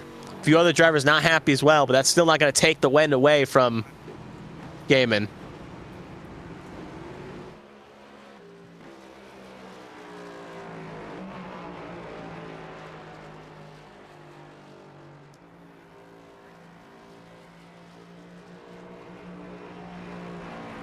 So Gaiman gonna burn it down here. And hopefully, unlike with the issues last week with, he's gonna smack the wall there kind of hard. Make sure the car doesn't pass tech inspection. But that's what I was trying to say is if you're still here, don't go anywhere. We'll hopefully be able to get you the top 3 interviews with Gaiman, Cody Pennell, and Brent Roberts, if possible. That'll be coming up shortly as Gaiman going to burn it down here as he gets a 2nd win of the season. Going to carry the flag as one of the only Beatron drivers here today. Going to do the team proud. And also going to firmly lock himself in the playoffs with that 2nd win. And does not have to worry about getting bumped out in any circumstance.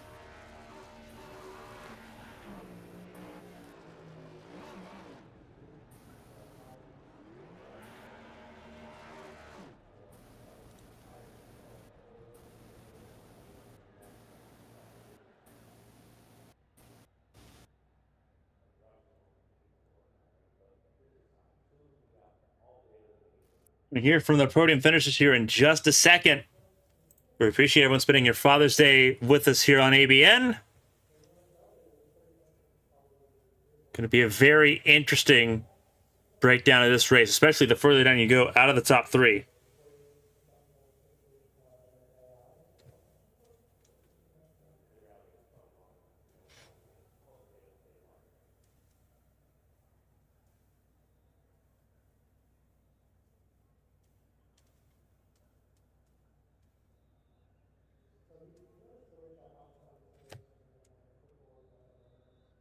Very interesting breakdown here.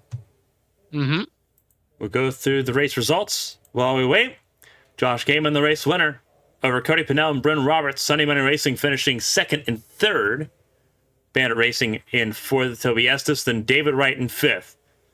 Tommy Reynolds, most wins this season. Did not have the pace to make it all work. Tonight finishes sixth ahead of Brandon Fetter place, who was very unhappy with David Wright at the end of that race. Mike LaJoy, eighth place. Tom Sears recovered in ninth ahead of Matthew Leiter and Bradley Wright, who ran out the top 10. Matthew Kent, the first car lap down in 12th. Then Ryan Pennell, Kevin Feemster, Daniel Michelle, Elris George, Austin Purnell, and James Kerr. All 18 cars finished tonight. Yes. Don't see that often with all the cars finishing, but that's a good accomplishment, a good feat to see. Everyone finishing. We'll start off with Bryn Roberts, our third place finisher here tonight, and get his perspective on this race. A fun battle with him near the top of the order. Bryn, this is Carmen from the ABM booth. You got a copy? I got you. All righty. Interesting battle. Very fun race tonight up there at the front of the field. Seemed like it was ebbing and flowing for you. Kind of walk through your attempts to try to get to that race lead, and if you were missing anything, what was it that you found? Oh, yeah. Two things I want to say first. Happy Father's Day to all the fathers out there in ARCS and any viewers watching, just all over the world, I suppose. Second, send my thoughts to Seth. I know he said he's dealing with some personal reasons. That's why he couldn't make the race today. Hopefully we made him proud. We all ran pretty good. I'm sorry, I forgot your question. I think it was why I couldn't get the lead. Because Josh Gaiman is very fast. He is just ridiculous. I mean, I don't know how to explain it. The new crew chief settings with iRacing, it tells you the leader's lap times and all that, and I keep getting told like, oh, that's your fastest lap of the race, and I look down and Josh has gained like 2/10 on me, and it's like, man, like, it's just crazy. But yeah, it was a fun race. It was about as good as I could have hoped for. Obviously, a good race for Sunday Money Racing tonight. Obviously, you and Cody finishing second and third. Just phenomenal effort there. Daniel Michelle was up there for a good part of it as well, but fell off there at the end under pit stop cycle. Darlington's not an easy track by any stretch of the imagination, but it's always a fun little challenge. Kind of going through this, you still haven't won a race this season, but you're showing, obviously, you're one of the consistent top 5 drivers up there. Do you feel like you're right there on the doorstep of getting in the win column and locking yourself into the playoffs this season? Well, that's been a big concern. I'm really close to the cutoff line. To be honest, there hasn't been a lot of races that I have been lucky in. I think it was Richmond, and this race are pretty much the only races that I just kind of went through and didn't have any issues. Some that I controlled and some out of my control. So yeah, the competition is just so hard in A squared this year. I expected to have a win by now. I was a first round pick. Seth picked me for a reason, and then I just haven't lived up to it. I've been the 4th best driver at the team all year, so I hope I can do better. I don't want to let him down or the team down by missing the playoffs, but I'm going to give it full effort. And if it comes down to it, I guess I got to put a bulldozer on my nose, because that's what everybody else does, even in heat races. Yeah, heat races are insane. And you talk about difficult ovals coming up. It's another one that's going to take a lot of finesse and a lot of skill, and it's a track that Sunday Money Racing won at last season. It's Nashville next week, and then the Chicago Street Course. Those next 2 races coming up, how do you feel going into that, of possibly getting your first win at one of those 2 races? Well, Chicago, no way, because if Aiden Norman shows up, everybody's gonna get smoked. And then even if he doesn't show up, Daniel's just gonna smoke everybody. Nashville's a good track. That's where I made my A squared debut last year, and I ran okay. I've gotten a lot better in the next gen since then, so hopefully I can run better, but the competition level here has just gotten so high. So hopefully I can rattle one off here in the next couple of weeks. Well, you did a phenomenal job tonight. A consistent top 10 for us, consistent top 5 for us today. Third place here at Darlington. Before we let you go, if there's anyone who wants to shout out and say thank you to, the floor is yours. Brent, congratulations on another podium here this season in the A-Square Cup Series. Thanks to my teammates for this race, Cody and Daniel. Also, thanks to Seth. I know he wasn't here tonight. He's been so consistent. I honestly think that he's probably, if you take out Tommy Reynolds and Josh Gaiman, he's probably been the third fastest guy in this series, and he's on the doorstep of getting a win as well. So hopefully we can get a couple wins for Sunday Money Racing and lock ourselves in the playoffs. Well, races like today are a really good step forward towards that 10 races to go in the season, Brent, and a third place finish definitely helps with that argument there. Congratulations on that third place, and we'll be seeing you next week at Nashville. Thank you. That was Bren Roberts, third place finisher here tonight. We'll talk to his teammate Cody Pinnell here in just a second. He did a phenomenal job finishing second, looking for his first win in the season here coming up. Now he's full-time. Playoffs definitely now on his mind in the number 50 camp. Cody, this is Carmen from the ABM booth. Get a copy. Yeah, I got you, Carmen. Second place, not a bad run, but probably a little bit disappointing seeing as how you started on pole position tonight. Kind of just walked through. This is a track we saw you do really well at last year in the fall race. You're in the spring race, second place tonight. Now you've got playoffs on the mind and trying to get that race win to lock yourself in. But how was tonight for you? Yeah, it's hard to say you're disappointed with second place, but as fast as I was tonight, I felt like I at least had a good shot at it. And Darlington's always one, that I circle on the calendar as, for some reason I run pretty well here. And so coming in late, full time, second half of the season, I pretty much have to get a win to get in the playoffs. So this is definitely one I was looking forward to, hoping that I could pull it off. I'm a little disappointed. I won't say too much on it because I haven't really gone back and watched the replay, but I kind of felt like it was a little early there in the race. Gaiman obviously had the fastest car tonight. I'm not sure why he felt the need to push it that hard so early in the race. Almost got it, under control, and just that how tight turn one is here is really no time for anybody to check up. Got it gathered back up and got going again, and I just got completely ran over by the 21 going into turn 3 for some reason. I still haven't heard anything about that. And coming to the end of stage 2, I had my wheel cranked all the way to the left, just trying to get to the end of the stage so I could get repairs. So being there at the end of stage 2 and coming home P2, it's hard to be disappointed. So we'll take it and move on next week and try to get a win still. Yeah, you talk about tracks that are difficult. Brent Roberts said that he was feeling good about Nashville next week, the track where he debuted in this series. Nashville Superspeedway, it's a very interesting racetrack. One in, I think, 1 1/3 miles, very similar lap length to here at Darlington, and just as difficult with concrete instead of the asphalt we had here tonight. How are you feeling about your chances next week going to Nashville Superspeedway? I'm feeling pretty good. Historically, before this was even A squared and we still had it as Monday Night Lightning, this little stretch of the NASCAR season has been pretty good to me. I think that season I won Nashville, Michigan, and New Hampshire. So still have some opportunities on the table. And Brent kind of touched on it. I mean, the competition level in A squared, I think, is second to none in all of ARCS. These guys are just fast every week. I mean, it's like Brent was saying, you would hear that you turned your best lap and you'd look down and Gaiman would have put another 10th or 2 between you and him. So really tough to win these things. But we got a few races left to go and try and get it done. And hopefully we can prove Seth right in picking me for the second half of the season. Well, so far it worked out really well. Second and third for Sunday Money Racing, coming to a track that he won at last season.